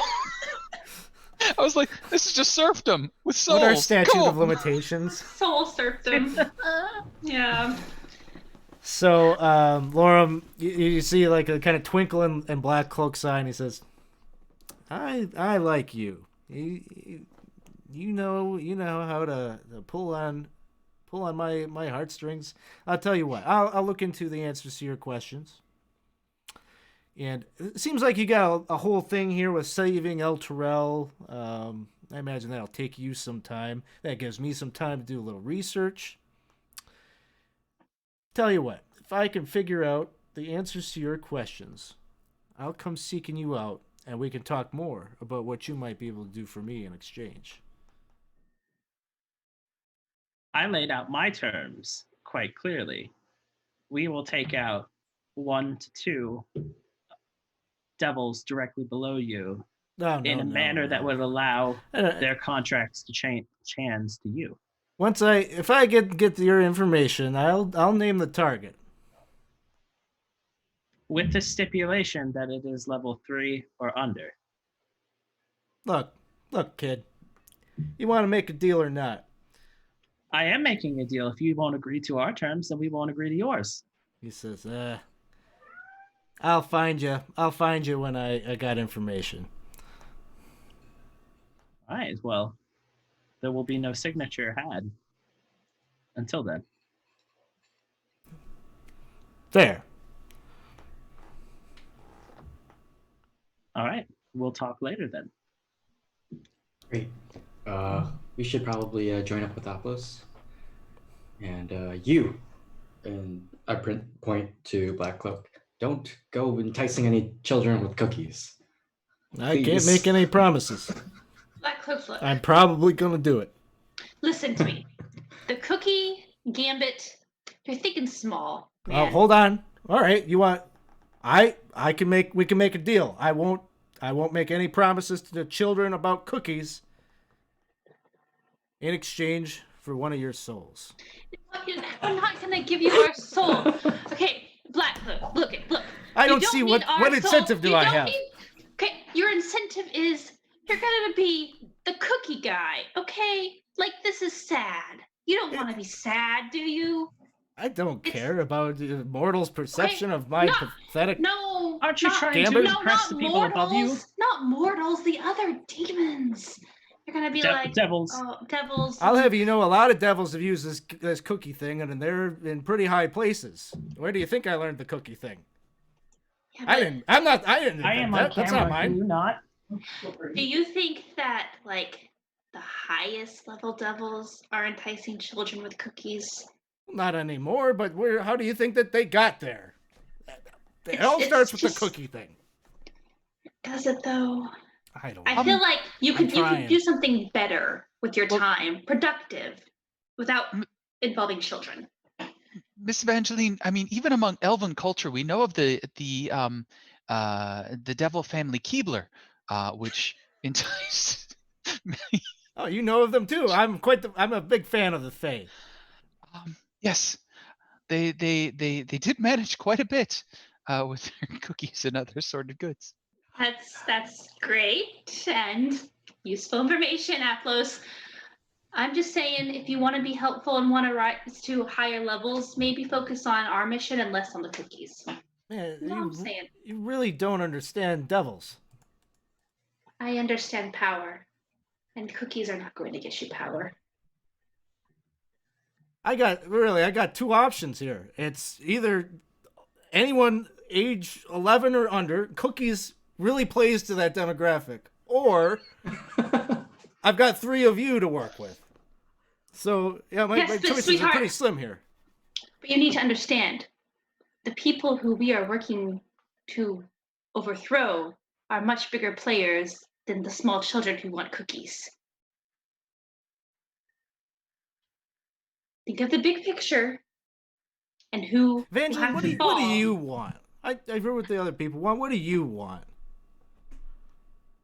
I just want to restore things to how they should be. How do you think you might best be able to do that?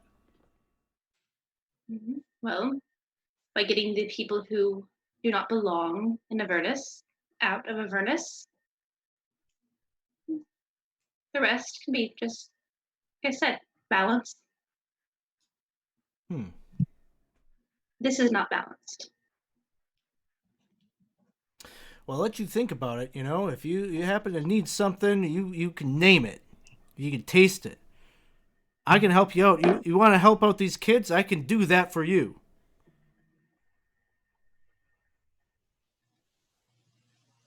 I just think that we can do things for each other.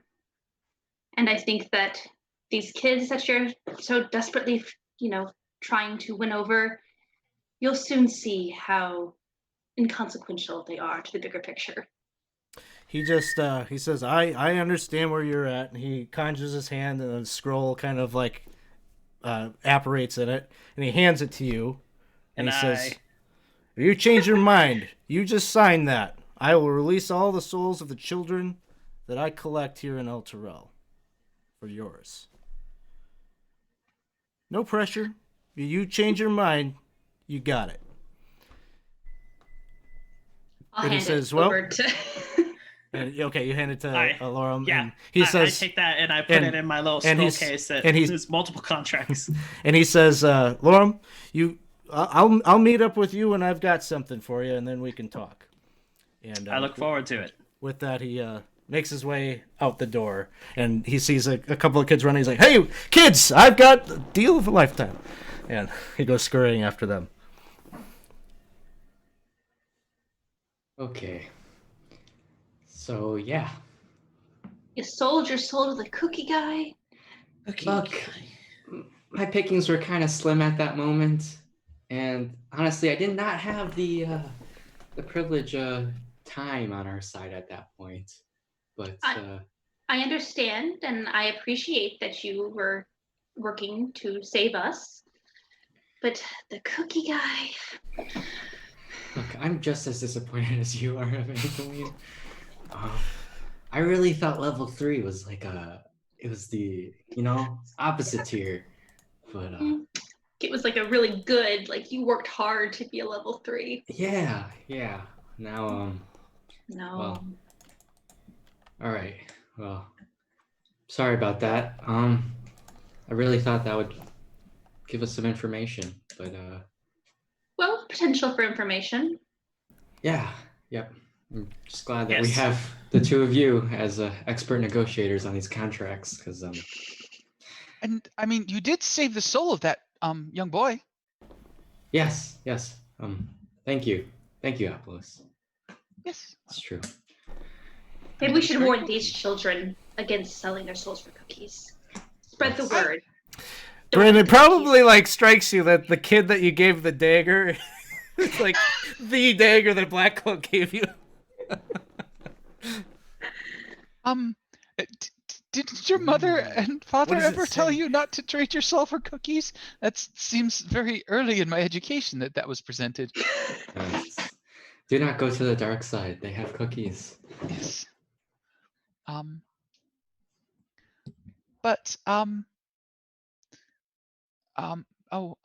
Miss Rhea, which way is the High Rider Hall? The place that we said. So she's just kind of like not comprehending what just took place exactly with this devil. She says, she kind of snaps out of it. Yes. Let's continue to make our way. And we just need to head to the southwest. She takes you back out to the street, and you continue on your way. And very soon you are just outside the once alabaster walls of High Hall. This was at one point a cliff-top castle that was looked down upon Elturel. It was the seat of Thavius Krieg, and all of the religious scholars that he had in his employ. Even the Hell Riders had their leadership here. But it is just a shell of its former self as you approach. Only 3 of its 5 watchtowers still stand. You can see that the walls to the inner courtyard have been kind of blasted apart. There are big gaping holes. You could climb right out over the rubble and make your way into the courtyard without using in the front gate. And as you're approaching, you can see there's like the sky is this crimson light, but it's starting to get brighter and more orange. And you look up and you can just see this like meteor streaking, kind of like right in front of you towards the castle, and it strikes, and there's a big explosion, and embers come flying every which way, and it lands pretty much right inside the courtyard. There's a bunch of smashed brick and soot that kind of cascades down from the impact site. But beyond this, the heat of this impact of this seemingly this big fireball that just cascaded down from the sky, on the other side you can see the steps that lead to the Cathedral of High Hall.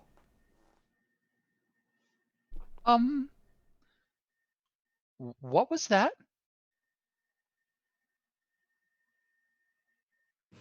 I don't know. I just look up. Can we see where the source of that was? Not really the source, but you probably can see maybe like smaller, more distant versions of that same phenomenon happening in the atmosphere all around. Like on the north side of the city, you see another streak, another meteor kind of fall down and smack into some rooftops some distance away. Aha. So, eyes up. And so I think perhaps quickly get indoors. Yes. Yeah. So, and you're still with the two kids and the mother, and you start to navigate your way through this courtyard, past this flaming pile of ash. When as you're moving in that direction, these two like kind of figures engulfed in flame kind of shoot up out of this flaming mass, out of this crater, and they kind of unfurl themselves and reveal themselves to be hellhounds that leap up out of the blaze, and they turn their attention to you, snarling, lava and heat just dripping from their mouths as they start snarling. I did not know they could do that. Roll initiative, and it is Bryn's turn. Okay. So pull up the combat tracker. Let's see. 2 hellhounds. Yep, All right. and they're at the very bottom there. Yep. And how far are we from them? 30 feet. Oh, so not far at all. And there's a bunch of like rubble and stuff around.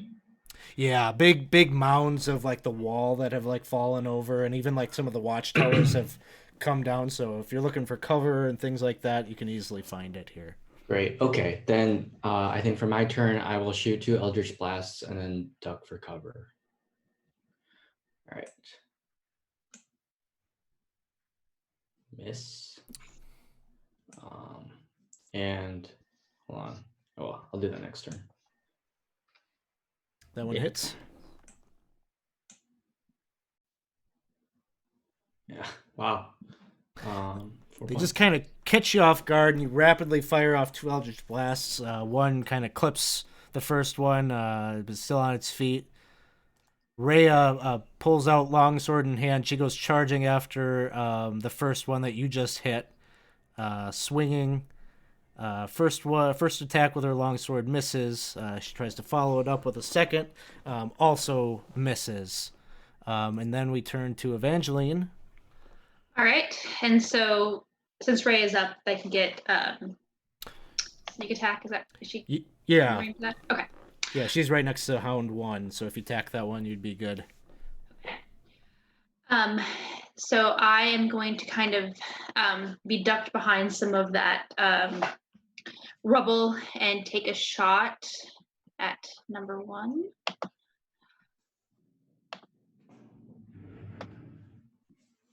That'll hit. Hey. Nice. And So you hit with your bolt, kind of hits into its body, and it's like, sticking the poker in the fire, and you kind of it brings the embers out, and it kind of, you could see it radiating heat in that one spot where your bolt cracked through its charred outer skin. It then is Ipsum's turn. Ipsum's just gonna chill with me. All right. And then it is Aplos's turn. I think was the invisible That's got to be gone. gone? Yeah, Hour. I figure it's I only think an it's hour. Yeah. It might have been an hour, but I've been interacting like people can see me, so it might Right. Yeah. Yeah. at some point gone. So Aplos will kick his nightmare into charge mode, and will go charging up. He will use his longsword, but before he does, his horse gets to try and stomp on a hellhound. Ooh. Horsey stomp. Probably not. And then 2 longsword attacks. Longsword 1. Yes. Not good. Longsword 2. Also not good. So he's just sort of like bouncing around on the horse, like trying to get the hang of attack on the down motion. And that's it. All right. The kids and the mom are just kind of huddling in the background, waiting. Well, I mean, I gave the kid a dagger. Yeah, I mean, that kid should be fighting this. Come on. I'm just kidding. He maybe like gets these delusions of grandeur, and then mom but he starts to like make the motion. Mom yanks him by the collar. No, you don't. Laurel, it is your turn. All right. I'm going to. Are these 2 hellhounds close to each other? Yeah, I mean they're probably, I don't know, 15 feet apart. Okay, perfect. So I am going to go ahead and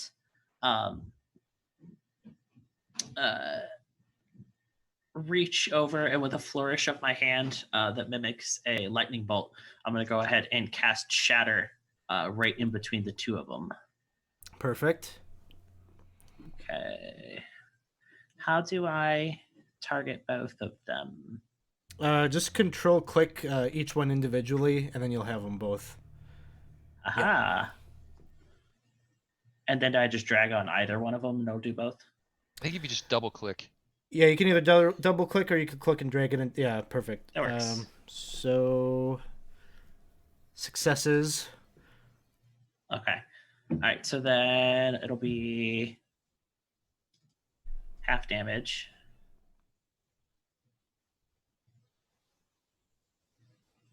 Is this supposed to be doing it twice? I don't think so.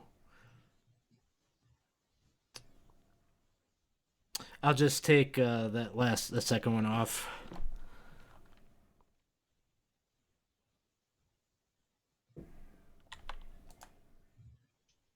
There we go. All right. So there's kind of like you can see the stonework of the inner courtyard kind of it's already pretty banged up and shattered up, but nonetheless you kind of create a secondary crater there right underneath them. Oh, that was quite loud. And then it turns to the first hellhound, which is going to let out its fire breath, which will capture Aplos and Rhea.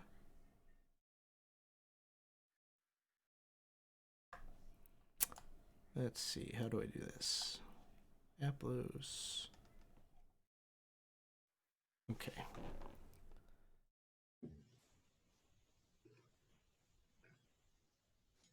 All right, so Rhea fails, Aplos saves.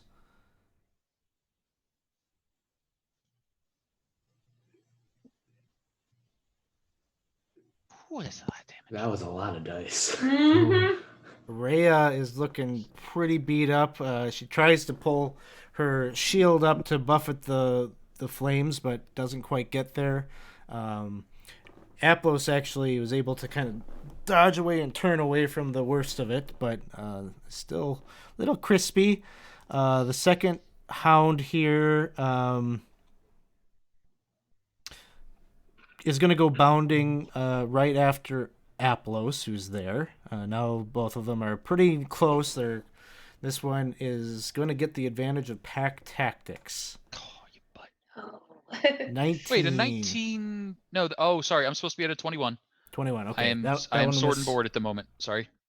No problem. Second attack does not have second attack. Sorry. Bryn, it is your turn. Okay. Let's see.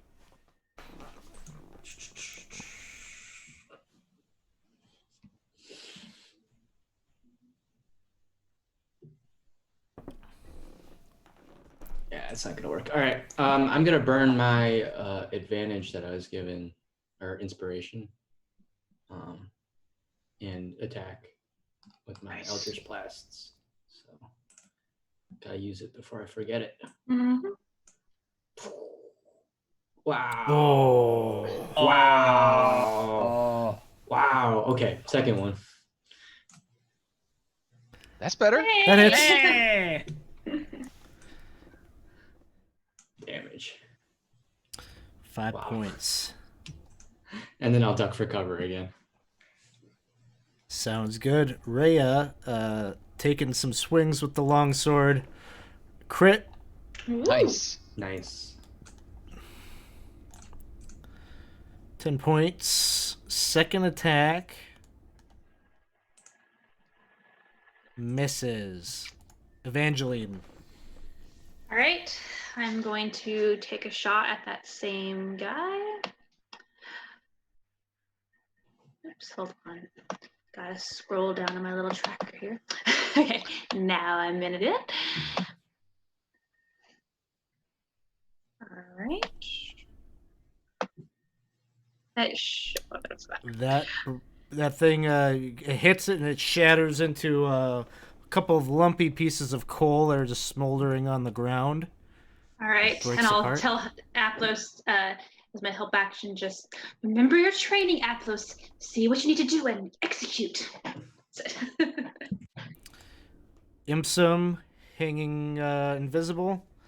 Aplos. Okay. So the warhorse is still like, or the nightmare is still like stompy, stompy, stompy. Hit. And stumpies. Good warhorse. And then Aplos is like bouncing around on top. He's like, oh yes, yes, on the downswing, do the thing with just the yes. Yes, good. And then he does the thing. And then he will throw a smite on top of that. Hellhounds are fiends? Hellhounds are fiends, yes. Fiends. He will throw 13 radiant on top of that. And then he will swing his longsword once more on the upswing. No advantage. That'll But hit. he hits. And whabam! You kind of golf swing up, starts to shatter just like the other one, and joins itself the stones, the rocky formation of the hounds intermingling, and now you have a clear path to High Hall. Oh, this really does make so much more sense when we're fighting against demons. I didn't think it was supposed to work this well against other people. Yes. And I just start shuffling everyone ahead, making sure that no one's left behind. Aplos will swing a little closer to Rhea and give her a 10-point lay on hand. Boosty boost. Sounds good. Yeah, she needs it, so I'll put that on there. And put your tokens here on the map as you're coming up the stairs to the hall. Oh, you know what? I need Lulu needs to be on the tracker. She wouldn't have done anything in the combats necessarily, but She could have provided inspiration, raise morale with her gentle toots. You can see as you're about to like head into the cathedral, and it's dark in there. Lulu's little her trunk kind of points itself up, and you see this light kind of light up at the tip, and she's like, "Oh wow! I didn't even know I could do this." And she's providing like a little bit of light, and she says, am I helping?" Um, Yes. yes. That's very helpful, Lulu. Does it even like cast light out? Yeah, Or is it just like it's like one it's essentially LED the light. light. It's essentially the light cantrip. Okay. So it does provide a bit of light. Let's see. So Lulu, Eplos. Aplos is like at the bottom of the stairs looking at them. He's like, Mr. Laurel, do you happen to remember, is it cows or horses that can't go downstairs? I don't want to get stuck up there with my new horse. I think horses are fine. Are you fine? Yeah, I'm fine. Okay. Yeah, I can handle myself. You worry about you, I'll worry about me. So as you approach the top of the stairs that lead up to the cathedral, and there's an archway here that opens into this long hall, which contains 8 columns. Some of the columns have been carved to represent Torm, but the infernal magic of Avernus has warped the others to represent the likeness of a winged female devil wielding a luminous sword. And Lulu is like, oh, that's her. That's Ariel? That's my friend. Oh. I mean, She looks a Wow, little it's a- different. yeah. She kind of looks badass. I mean, it is a bit ghastly, but I do have to give the craftsmanship credit. I can feel the luminosity coming off that sword. And Luminousness. Lulu goes over and she like puts her snout by it, so it like actually does kind of light up. She's like, "Yeah, I think it looks cool too." Oh, well, yes, it does.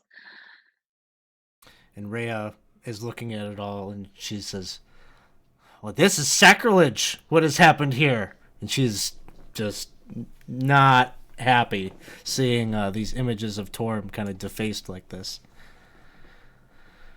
It will be restored, and things will be back as they should be, I'm sure.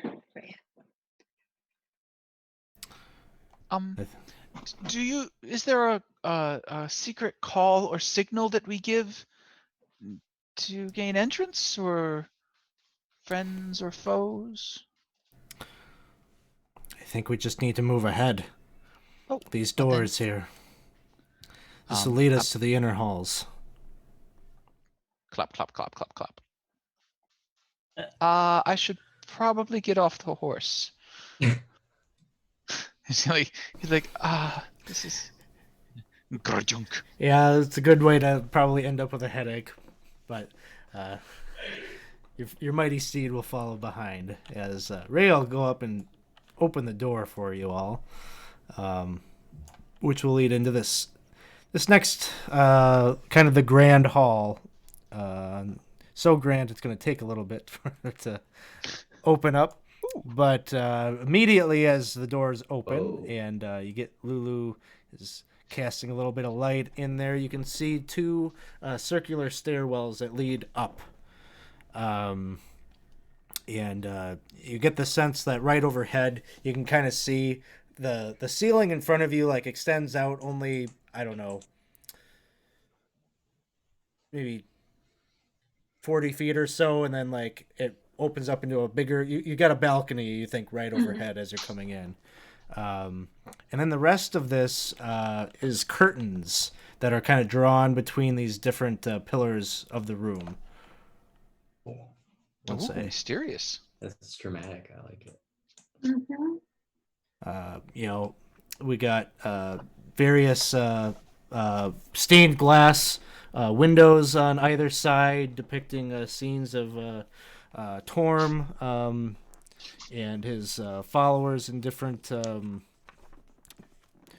different scenes of the church. Actually, you're looking over by the curtains, and though they're kind of put up like that, Rio will tell you that that's actually customary, that would normally be up like that to create different partitions for different study groups and different fellowships.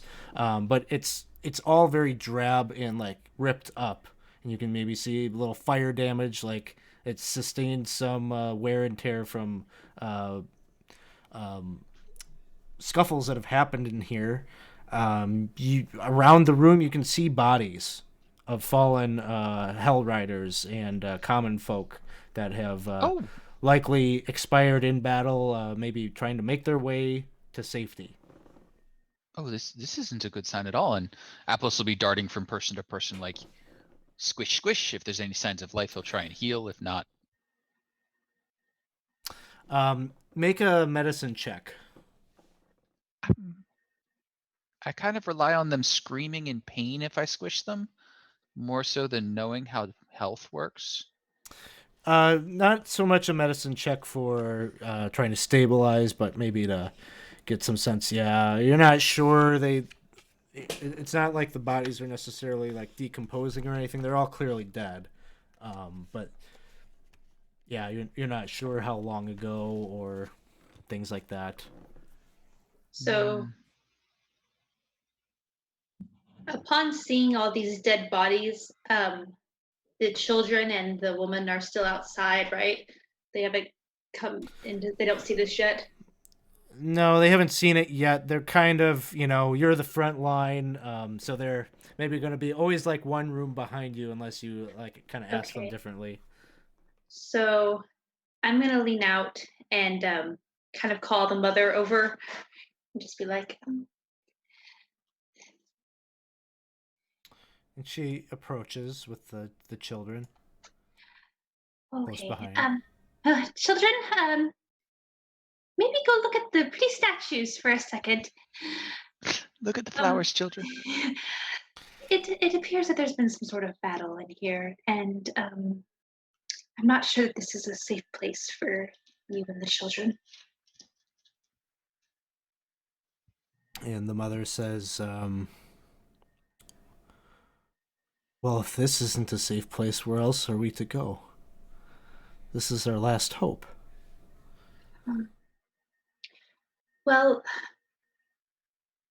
do you have any other family that might have survived? Anyone? And she shakes her head no, very solemnly. Well, it's very gruesome in there. I don't think it would be good for the children to see.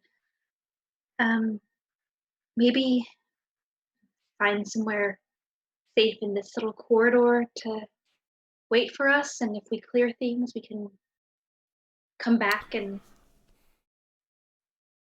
if there's something there that would be better for you, but it's not looking good in there.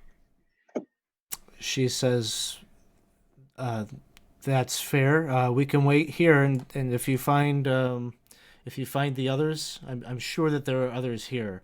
It is what we've been told, what we've been hearing is that this was the place to come to for safety. Okay. Yes. So you wait here, and if we find the others, maybe hold up, behind some creature that's blocking them or something like that. We'll come back for you. And you can see they kind of scurry down the hallway here, maybe to get out of the main, entranceway, to find kind of a place to hole up and wait for your return. Okay. I'll go back to the group.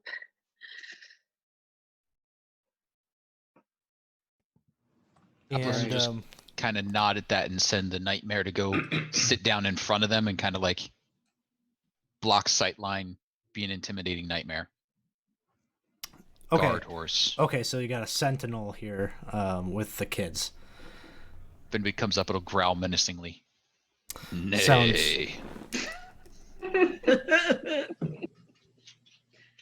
I'm menaced. Just imagine the nightmare smoking a cigar. And Okay. Move along. Move along.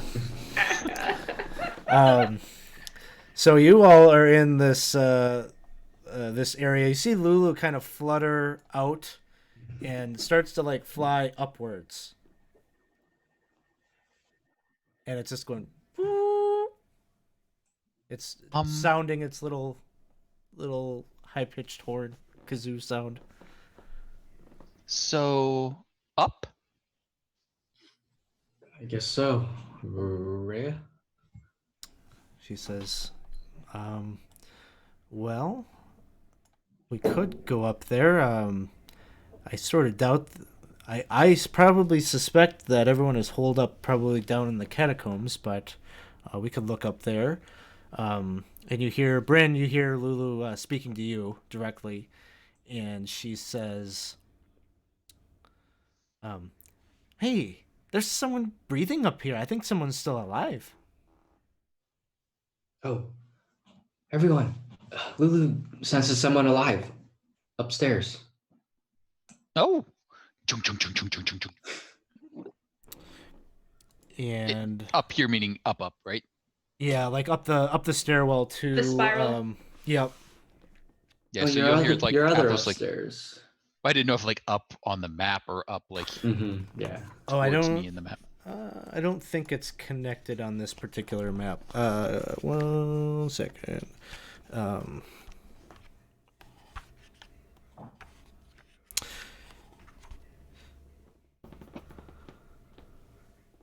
Apple's like gets halfway this. She's like, oh, my house was only 1 floor. Chung, chung, chung, chung. Let's see.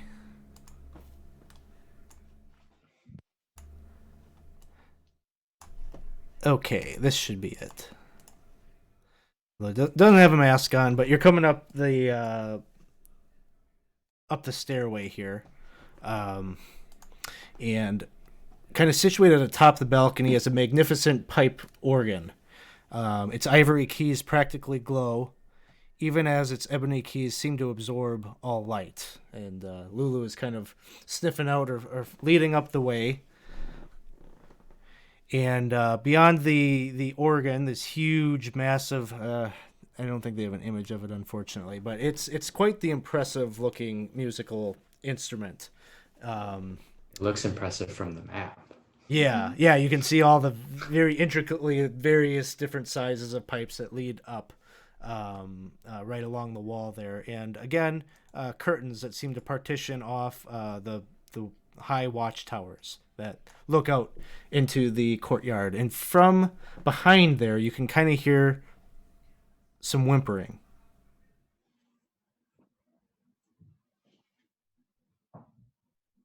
Apple's will kind of like,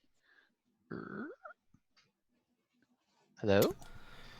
And you kind of go and you like kind of look past one of the curtains, and on the other side, over here, kind of just sitting in the fetal position, is a human guard or human in a chainmail.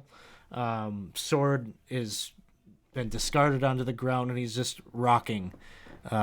He has red hair, freckles, and he's just kind of whimpering and sobbing to himself. Hello? And you just see like his eyes get big, and he's just rocking more. Well, you seem to have had a bit of a day. But, you look okay. Are you hurt anywhere? You see him stand, and it looks like he's about to take off down the south hall. Oh, no, we could talk. You don't need to run. Make a persuasion check. I We can try that. Ah! You're Hey. you're a He very is harmless looking. harmless, simple way of talking. He looks at you and you're not one of them. No, probably not. I'm an elf. I'm from Baldur's Gate. Althea family? Do you know of us? We grow apples. I can't say that I do. Oh, well, if you ever should happen to come to Baldur's Gate, do look us up. We have a very nice orchard. My parents ran it for quite some time. But I I'm I would I'm have followed up behind him, and as soon as I hear Aplos go on one of his rants, I'll just kind of step aside and go, "Are you hurt?" oh, I did ask that. I'm not. I'm not. He's stumbling to find words, but you look him up and down, and you don't see any visible like wounds or anything. His armor's maybe a little ratty. A few links of chain are missing, but overall healthy. He does look quite alive, no wounds, but he's just shell shocked. Ah, And it I think does. Lorem, are you proficient in insight? I don't believe so. What Yes, kind I of am. lawyer? I am. I am. Let's you make a insight check real quick. Okay. Eh. He just looks shell shocked. He looks confused a little bit. You're talking about Baldur's Gate. He just kind of stammers. He says, "Baldur's Gate was. I'm a simple farm boy. Baldur's Gate was a long ways away before. Oh, I can't yes. even imagine where it is now." Same spot that it was. But well, we've actually come here to fetch you back. We kind of don't like the city having disappeared the way it did. Um, so well, it looks like maybe you're not quite in the mood to help us now. But if you'd like to come with us, there's a very nice young lady and two children. You could keep them company while we take a look around. And he's looking just past the two of you, and Rhea steps into view, and you see him say, "Rhea," and she calls out to him, "Lalo!" And they run. She runs towards him and embraces him, and then it might be at this moment that your characters would think back to a conversation you had with her out in the woods, and she spoke of a brother, and they do. Now that you see them both together like this, have a kind of stunning resemblance to each other. They're nearly the same age, only two years separated. And as they kind of pull apart, the young man just looks up at her and he says, "I I think everyone has made it down into the catacombs. I don't know. I've been up here for 2 days. It feels like 2 days. I don't know. I'm hungry."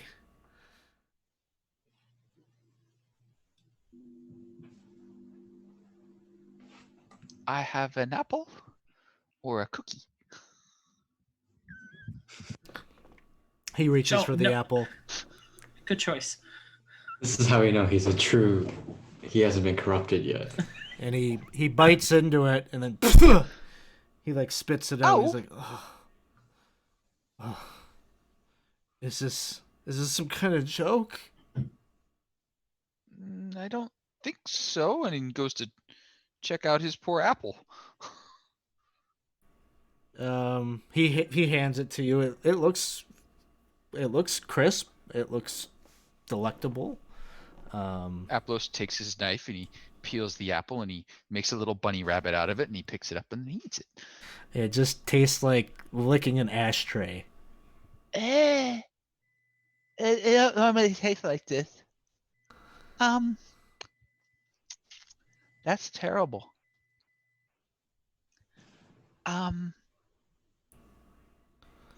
Well, huh. We'll market it as bourbon cider with a nice smoky flavor.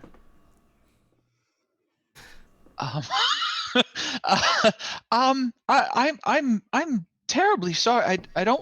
I don't know what to do with this new development, but in the meantime, huh. And he's like trying to eat the apple through the ash taste and just like making like a worse and like his face is like trying to escape from it. He's like, I Yeah. think it's still good. Like you're eating it, you're swallowing it, like you can feel that it nourishes you, like you can feel it in the pit of your stomach, but there is no joy derived from this. This is terrible. Um, Well, huh. I'm going to need a moment. Turns around and walks over. He's like, So that is what Lorem and Apples are doing. Anything from Evangeline or Bryn? you're muted, Evangeline. Thank you. I'll go up to Rhea and her brother and say to the brother, so you said that you think that they got to the catacombs? How many people were there? Well, I was here with a company of 6. Most of them we were attacked when we made it into the right inside the doors of the hall. By devils. Oh no. Was it Um, just you, or there civilians, or? There were civilians. We urged them to run ahead. I hope that they made it, but we were in battle for some time, and you could just see the stain of shame in his face. He says, I ran up here. Well, you're alive, and you can be helpful now. So we're going to do what we can to keep everyone alive from now on.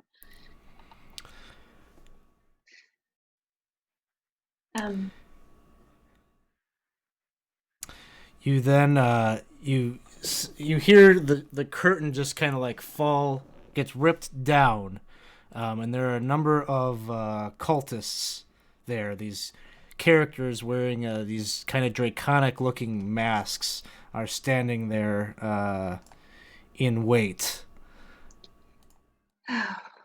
so like as the curtain falls, Aplos is sitting there and he's got like a little pentagram with lots of Kabbalistic symbols drawn on it, and the apple sitting in the middle, and he is furiously channeling a prestidigitation spell in there, trying to come up with some flavor combination that works. He's like, bacon is smoky. Oh, that's terrible. What else? He's like desperately trying to make the apple taste good with prestidigitation, and then it's like, oh, Oh no. apple? Oh, there's a lot of them. Oh gosh. And they're all being led by this kind of draconic looking devil with wings and very white looking outer skin, wielding a sword, and it's just pointing at all of you and says, seize them, and we'll roll initiative. And we start with Bryn. Oh, me again. All right. I guess now is a good time to unleash my 3rd level spell. Mm-hmm. Now's good. So I'm gonna cast Hunger of Hadar. Oh, it's a good spell. So a 20-foot radius sphere of blackness and bitter cold appears, centered on a point within range, lasting for the duration. How do I do this? So like, what is it? 20-foot radius. 20-foot radius. Yeah. There you go. Right That's here? everyone. Nice. Yes. Nice. This void is filled with a cacophony of soft whispers and slurping noises. I have decided, now that we had our interaction with Black Cloak, that the cacophony of soft whispers is, "Do you want a cookie?" Cookie. Just over and over again. And then just yum, cookies. Okay. Cookie. Yes, exactly. It can be Oh heard my up to God. 30 feet away. So I guess we can all hear that.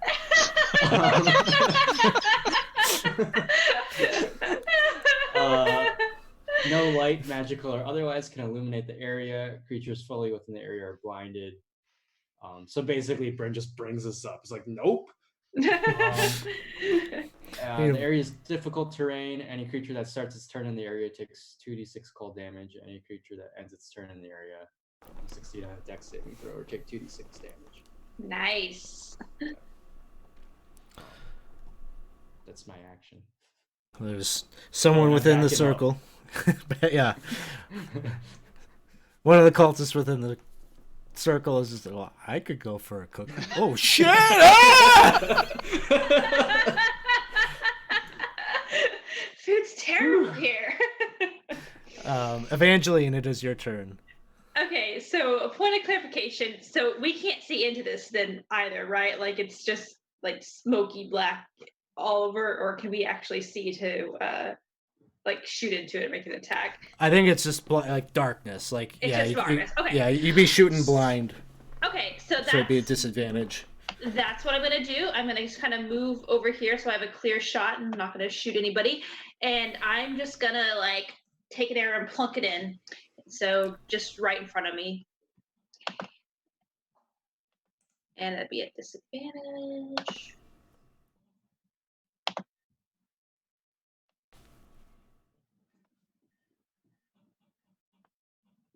It did not actually, it was an 18, but it didn't actually drop on. Just hold on, let me try again. Oh no, Yeah. that was okay. Yeah, there it goes. Okay.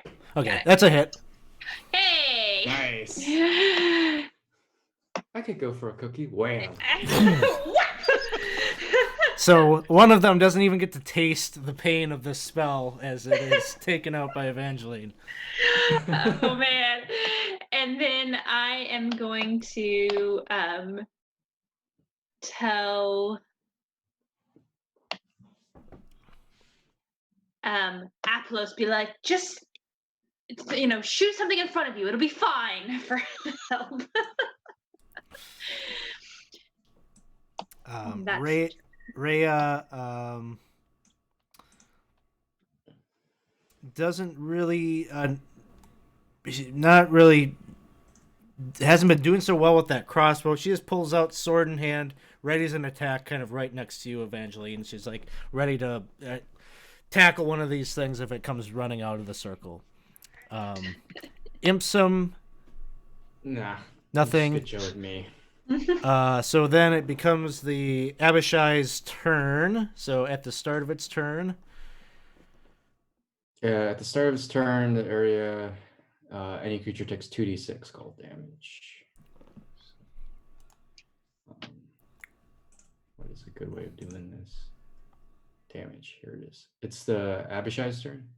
yes, Okay. it's cold damage. Yeah. It's Is he immune? It's immune to that. Okay. But it's in difficult terrain. Correct. So he takes flight and moves out to here and has a sword in hand. My mouse is giving me problems here. Is going to take a swing, we'll say kind of randomly here at Lorem. Longsword swings, 23, Oof. 8 points of damage. Ooh. And then it reaches out with its claw and tries to follow it up. 23. 4 slashing damage. All right. Next up is the mom. We'll take her off. Yeah. Tracker. Apples, it is your turn. She just bursts through into the room. What up? Dagger.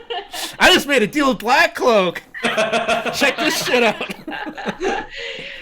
Oh no. So Aplis will just swing with his longsword as instructed. That's 18. That'll hit. And I forgot to target him, but there he goes. And longsword hit. And we will drop the 3d8 for the first level smite on him. Last of the smites.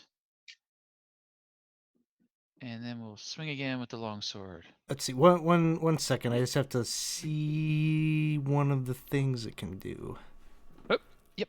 Okay. So it took, what was it? 17 extra was radiant. 17 radiant. Okay. So it takes that, and as soon as it takes the damage, it tries to bite at you as a reaction. Oh, That Whoa. jerk. fiend. Literally. 18 that'll miss. will miss, and it moves after doing so. Oh, but on my second attack. Come No back. attacks of opportunity on that. It just kind of bites at you and then flies closer to Bryn. Yeah, Oh, well, guess no. what, butthead? This is 5e, so I can split my moves. That's right. And I just come trotting behind him. Also, does Rhea get her ready to attack? Yeah. Ooh. You know what? She would, because he goes through that path. So she turns her attention to that. So Oh, I don't get so many. anything?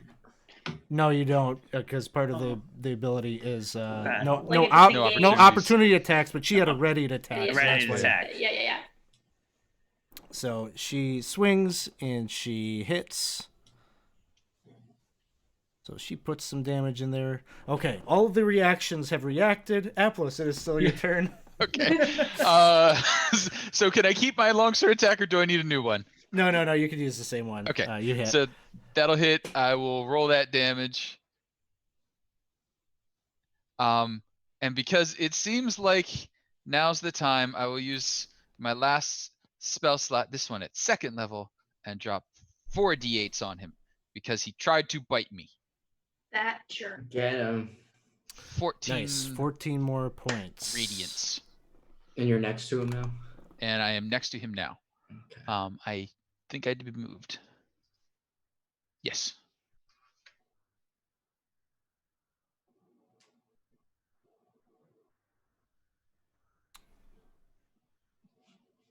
And that will be that.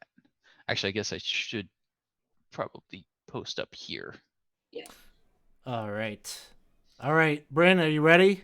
Ready to kill some Yes. cultists? Let's kill some cultists. Thank So goodness. why don't you go ahead and do all of them at once, because it'll be their start of their turn, and I have a Oh. feel like you might wipe them all out here. Get So, 'em. Do I just click on them all? Control? Brit. Yeah, Control click each click. one. Yep, Did it work? looks like it.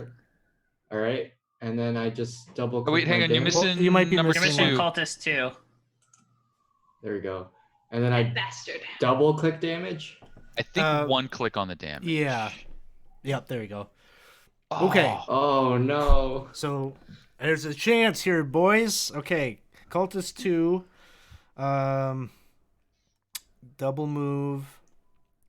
Gets out to Evangeline. Has a scimitar in hand. Will swing. 15 will hit. What the cookies? 5 points. Cultist 3 will be able to get out of it and swings for Rhea. Misses Rhea. Cultist 4 is going to be able to get out. Will swing at Laurel. Hits 21. 2 points of damage. Cultist 5 10, 20, 30 has to dash to do so. Dashes out. And cultist 6, 10, 20. Gets here. We'll swing at Lorem. And miss. Lulu. What you got, Lulu? Lulu just is going to shine this little light of mine and is just directing it like kind of towards you, Bryn. You're kind of ducking over there in the darkness, and she's like, "Woo." All right. Laurel, it is your turn. Oh, well, I am going to, after being stabbed multiple times and only narrowly missed once, I am going to go ahead and try and get rid of. Ooh, no, there's no.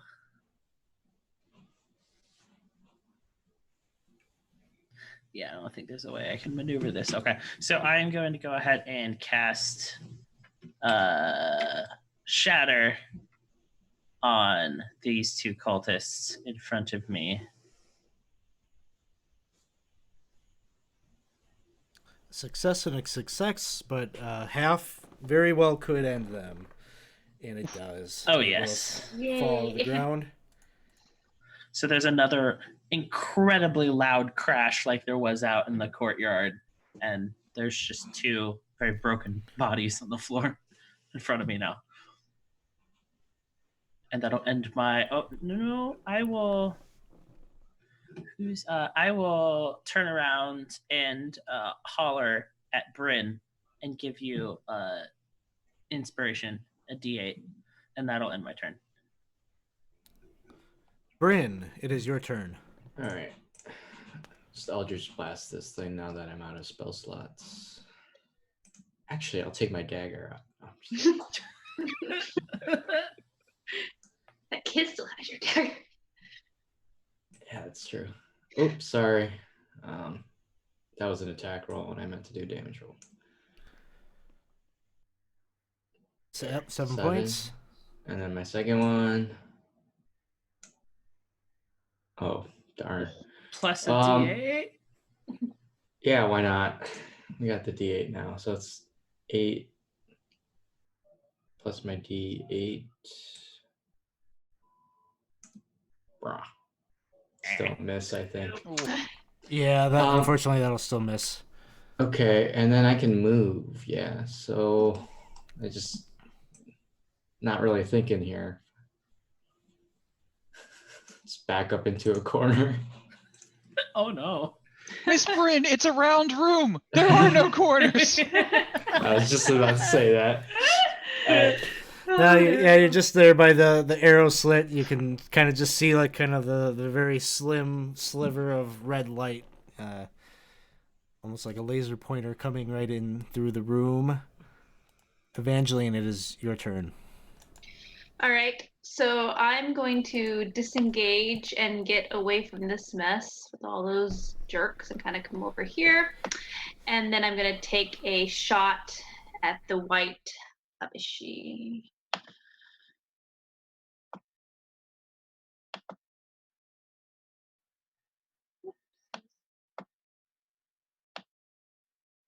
Sneak attack since Avernus is right there.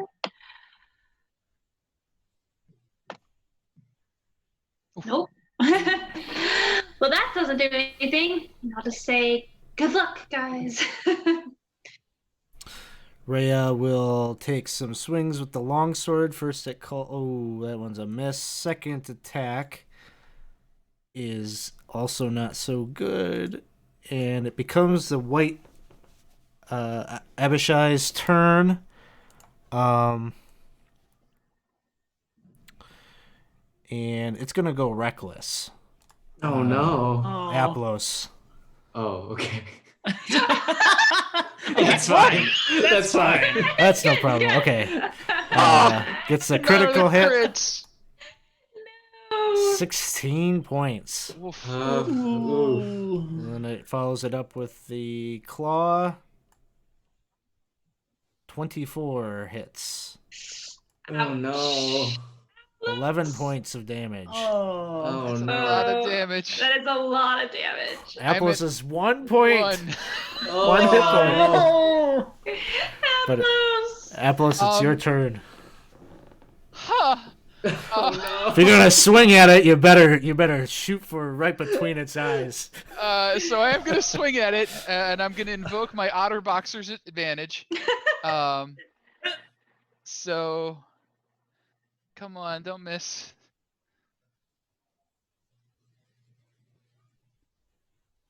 Yes. 18 hits. Yes. 18 hits. We'll do some damage. Does some damage. Second longsword. It's going to retaliate. No, So retaliate. its reaction. No, No. 24 to hit. No. I am the unconsciouses. Oh And no. it moves 5, 10, 15 towards Bryn. No. No. And now I got all these cultist assholes. Cultist 2 is going to attack Rhea. Swings and misses. Cultist 3 is also engaged with Rhea. 18 hits. No. 6 points of damage. And then Cultist 5 is going to... They're all ganging up on her, and she's getting kind of here. She Rhea. can't deal with all of them at once. But this one misses. Do something, Lulu. Lulu Yeah. just flying over, and she's like singing the little like triumphant little trumpet sound, and just channeling energy into your mind, Bryn. She's like, "You got this, Bryn. I believe in you. You're so brave to cast that magnificent spell." And this is Laura, it's your turn. Okay, so Fantasy Grounds question here. If I want to cast a spell at a higher level, how do I get it to automatically adjust? What is the spell? Is it? It's going to be upcast I want on to cast damage. I want to cast Healing Word at 3rd level on Aplos. So where you got like the healing, the dice, if you click, left click and hold down on pull the dice out, you can right click to add dice. Ha ha. Cool.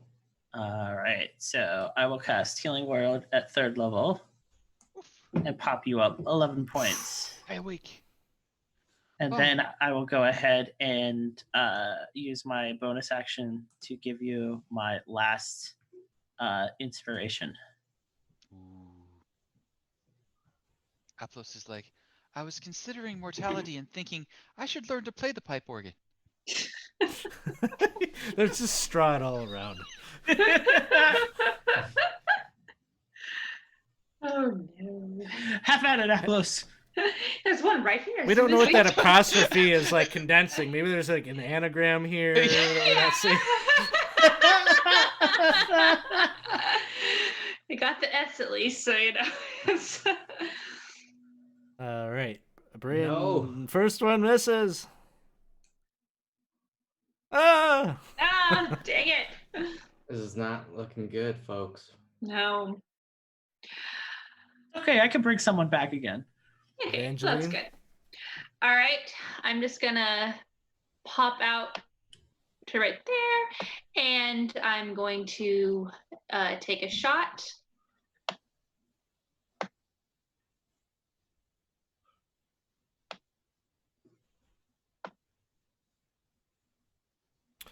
All right, that hits. I think you've got.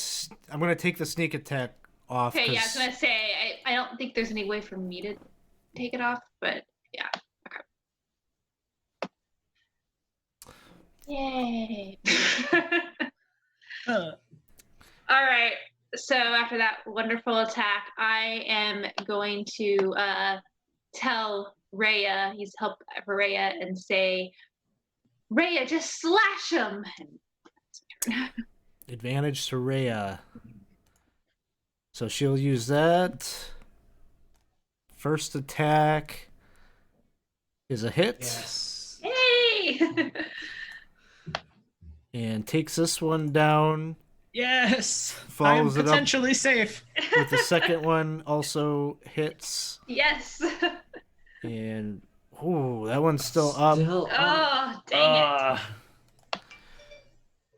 Abishai closes the distance on Bryn. No. Sorry, Long, Brett. longsword attack is a 15.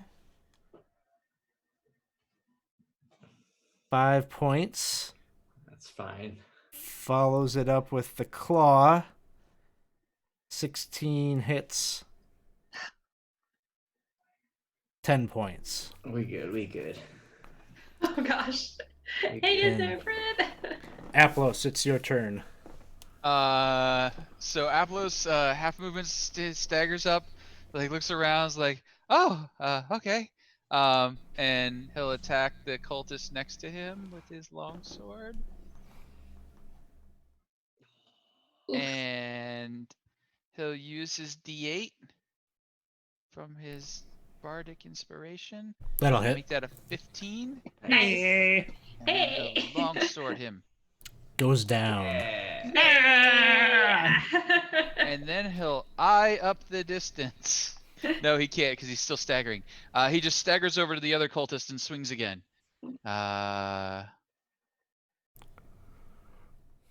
Cultist. Yeah. That's a Yeah. hit. Yes. Good Okay. work. Stupid cultist. Teamwork Yes. makes the dream work. Get Now him. save me. Yes.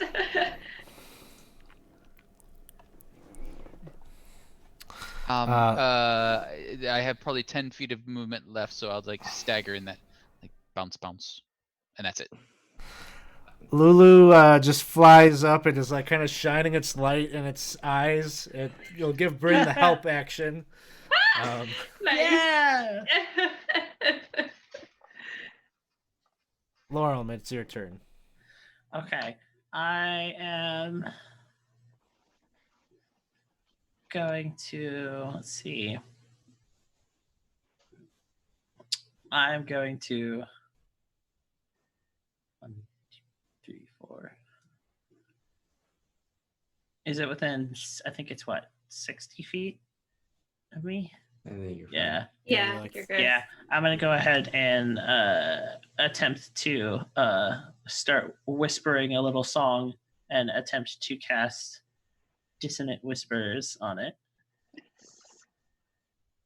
we are. Come on. Saves. No. Not once. Not Dang it. once. I know it's so frustrating. Doesn't? Yeah, it does do half damage. It does, yeah. It does Yeah. damage. All right, and that is my turn because I don't have any more bonus actions. All right, Bryn. All right. I guess I'll make use of this help action. Mm. So And stab it with a dagger. yeah, right. No, it'll be an Eldritch Blast, so it's at range, but in melee, so it's just a straight roll. Yeah, For the the first first one one? will be The straight. first one. And that'll hit. Nice. Ooh, how do you want to Hey! finish it? Hey! That's what you needed. Woo! Oh. Wow. So you shoot out the Eldritch Blast, dislocating its jaw and snapping its neck back, and it just slumps down to the ground. Good work, Lulu. I like Lulu. Yeah. Oh, I killed it. So the smoke thing happens again. I don't. That can't be healthy. Lulu's Is just it- vacuuming up the leftovers. Just, mm. Is it always smoke? Because like this was like some white draconic thing. Is it like this It's is a how it white feels powder. is this how it Oh, feels to no. chew 5 gum? Just like Yeah. Okay. We might need to discuss this at some point, but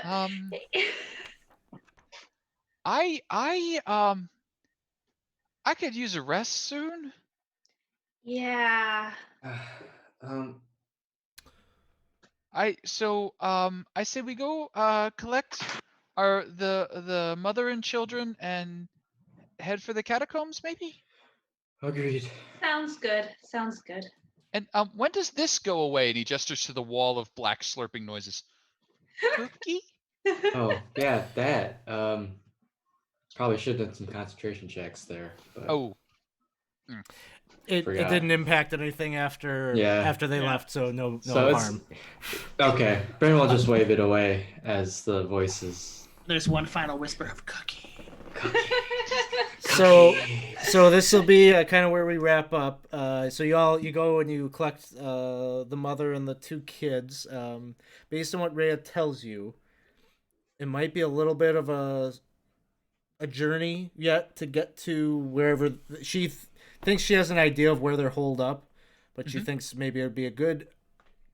Maybe her brother had been up here for 2 days. It wasn't until you all came up here that something followed. So maybe this is a relatively okay place to hunker down, at least for an hour, to take a short rest. Yeah. And The so watchtower has a limited entrance. It'd be very easy to guard it and guard it, barricade yeah. it. Yeah. and during the time that you were here resting, you notice that the two children and even the mother herself seem to have some delicious goodies with them that they Oh are eating no. during your short rest. Oh. Got to one of the kids. Okay. I'm gonna come up and I'm gonna say, all right, so which one of you got the cookies? They both point at each other and they're like, we both got cookies. Oh, you It was both really did. easy. Oh, okay, so I see. Did mommy get cookies too? No, mommy already can't. Okay. She's got Got a some glass kind of of a wine. cheesecake and some some wine. Okay. Okay, well, we will deal with this Or it's just in the like, future. Black cloak. And I go to, like, okay, we need to put that into the contract to get these assholes their souls back at the end of this. All right. So go ahead and apply your short rest.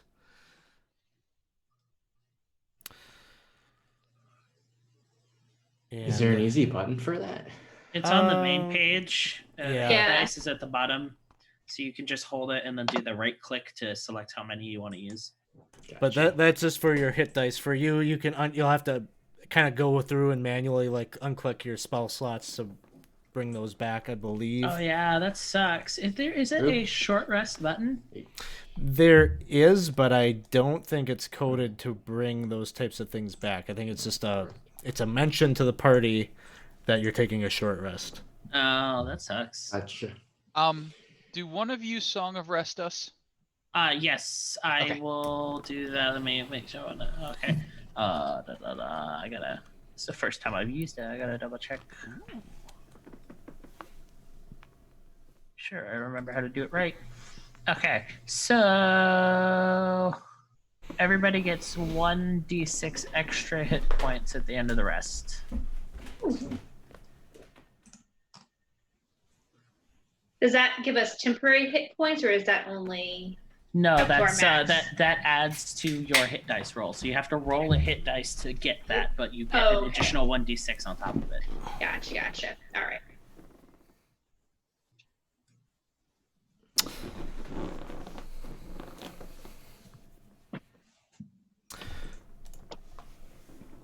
So, yeah, we are here now at High Hall. When we pick up next time, you all will continue to try to make your way down into the cathedral. You can likely expect there will be some resistance. This place has been breached by devils that are looking for, folks to sell into slavery and to collect, to fight for Zariel, to get ready for a battle. You haven't really seen it quite yet. Probably during your short rest, you'll hear some stories from Rhea's brother, Lalo. He's going to tell you there's something, the city is tethered to Avernus, right over the river Styx. At the base of the chains that are tethered are demons. And so the only thing that has maybe been the saving grace of the fact that that everyone hasn't been put in chains themselves and sold into slavery or conscripted or whatnot is because the devils are sort of sidetracked with the fact that demons are trying to get up here and take the fight directly to them. Mm-hmm. So that they'll tell you all that. More to come. You'll get more details, more information about things like that. But yeah, so this once again, folks, every week now. So we'll be back next Wednesday at 7 p.m. to continue Descent into Avernus. We're here in Avernus, and this is your normal now. Thanks everyone out there that was hanging out with us. Tomorrow night, once again, we will be playing The Quiet Year. So if you want to see something a little bit different, we'll be playing this kind of neat little indie RPG. Combines some improv elements right along with a bunch of, I don't know, cartography is the only thing I can think of to describe it. And I see Chris Jones is out there because I just have a bunch of subscriptions that got gifted or purchased. So thank you, Chris, for supporting the channel in that way. And I don't know if any of these people are watching, but they will get emails about games that they can join. I guess I didn't mention too, we're doing quite well on our April subscription goal. We are currently at 40 out of 60.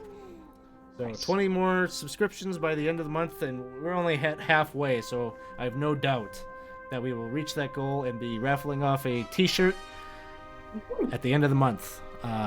Maybe a fine t-shirt. Yes, one of those. Nice. Way to represent. I'm slacking here.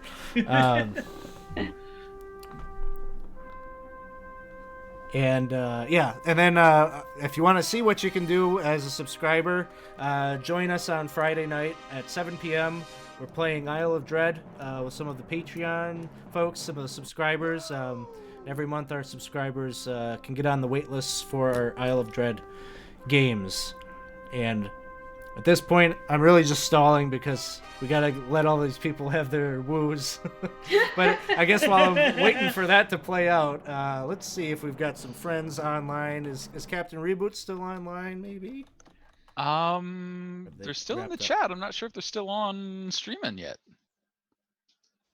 Duff is online.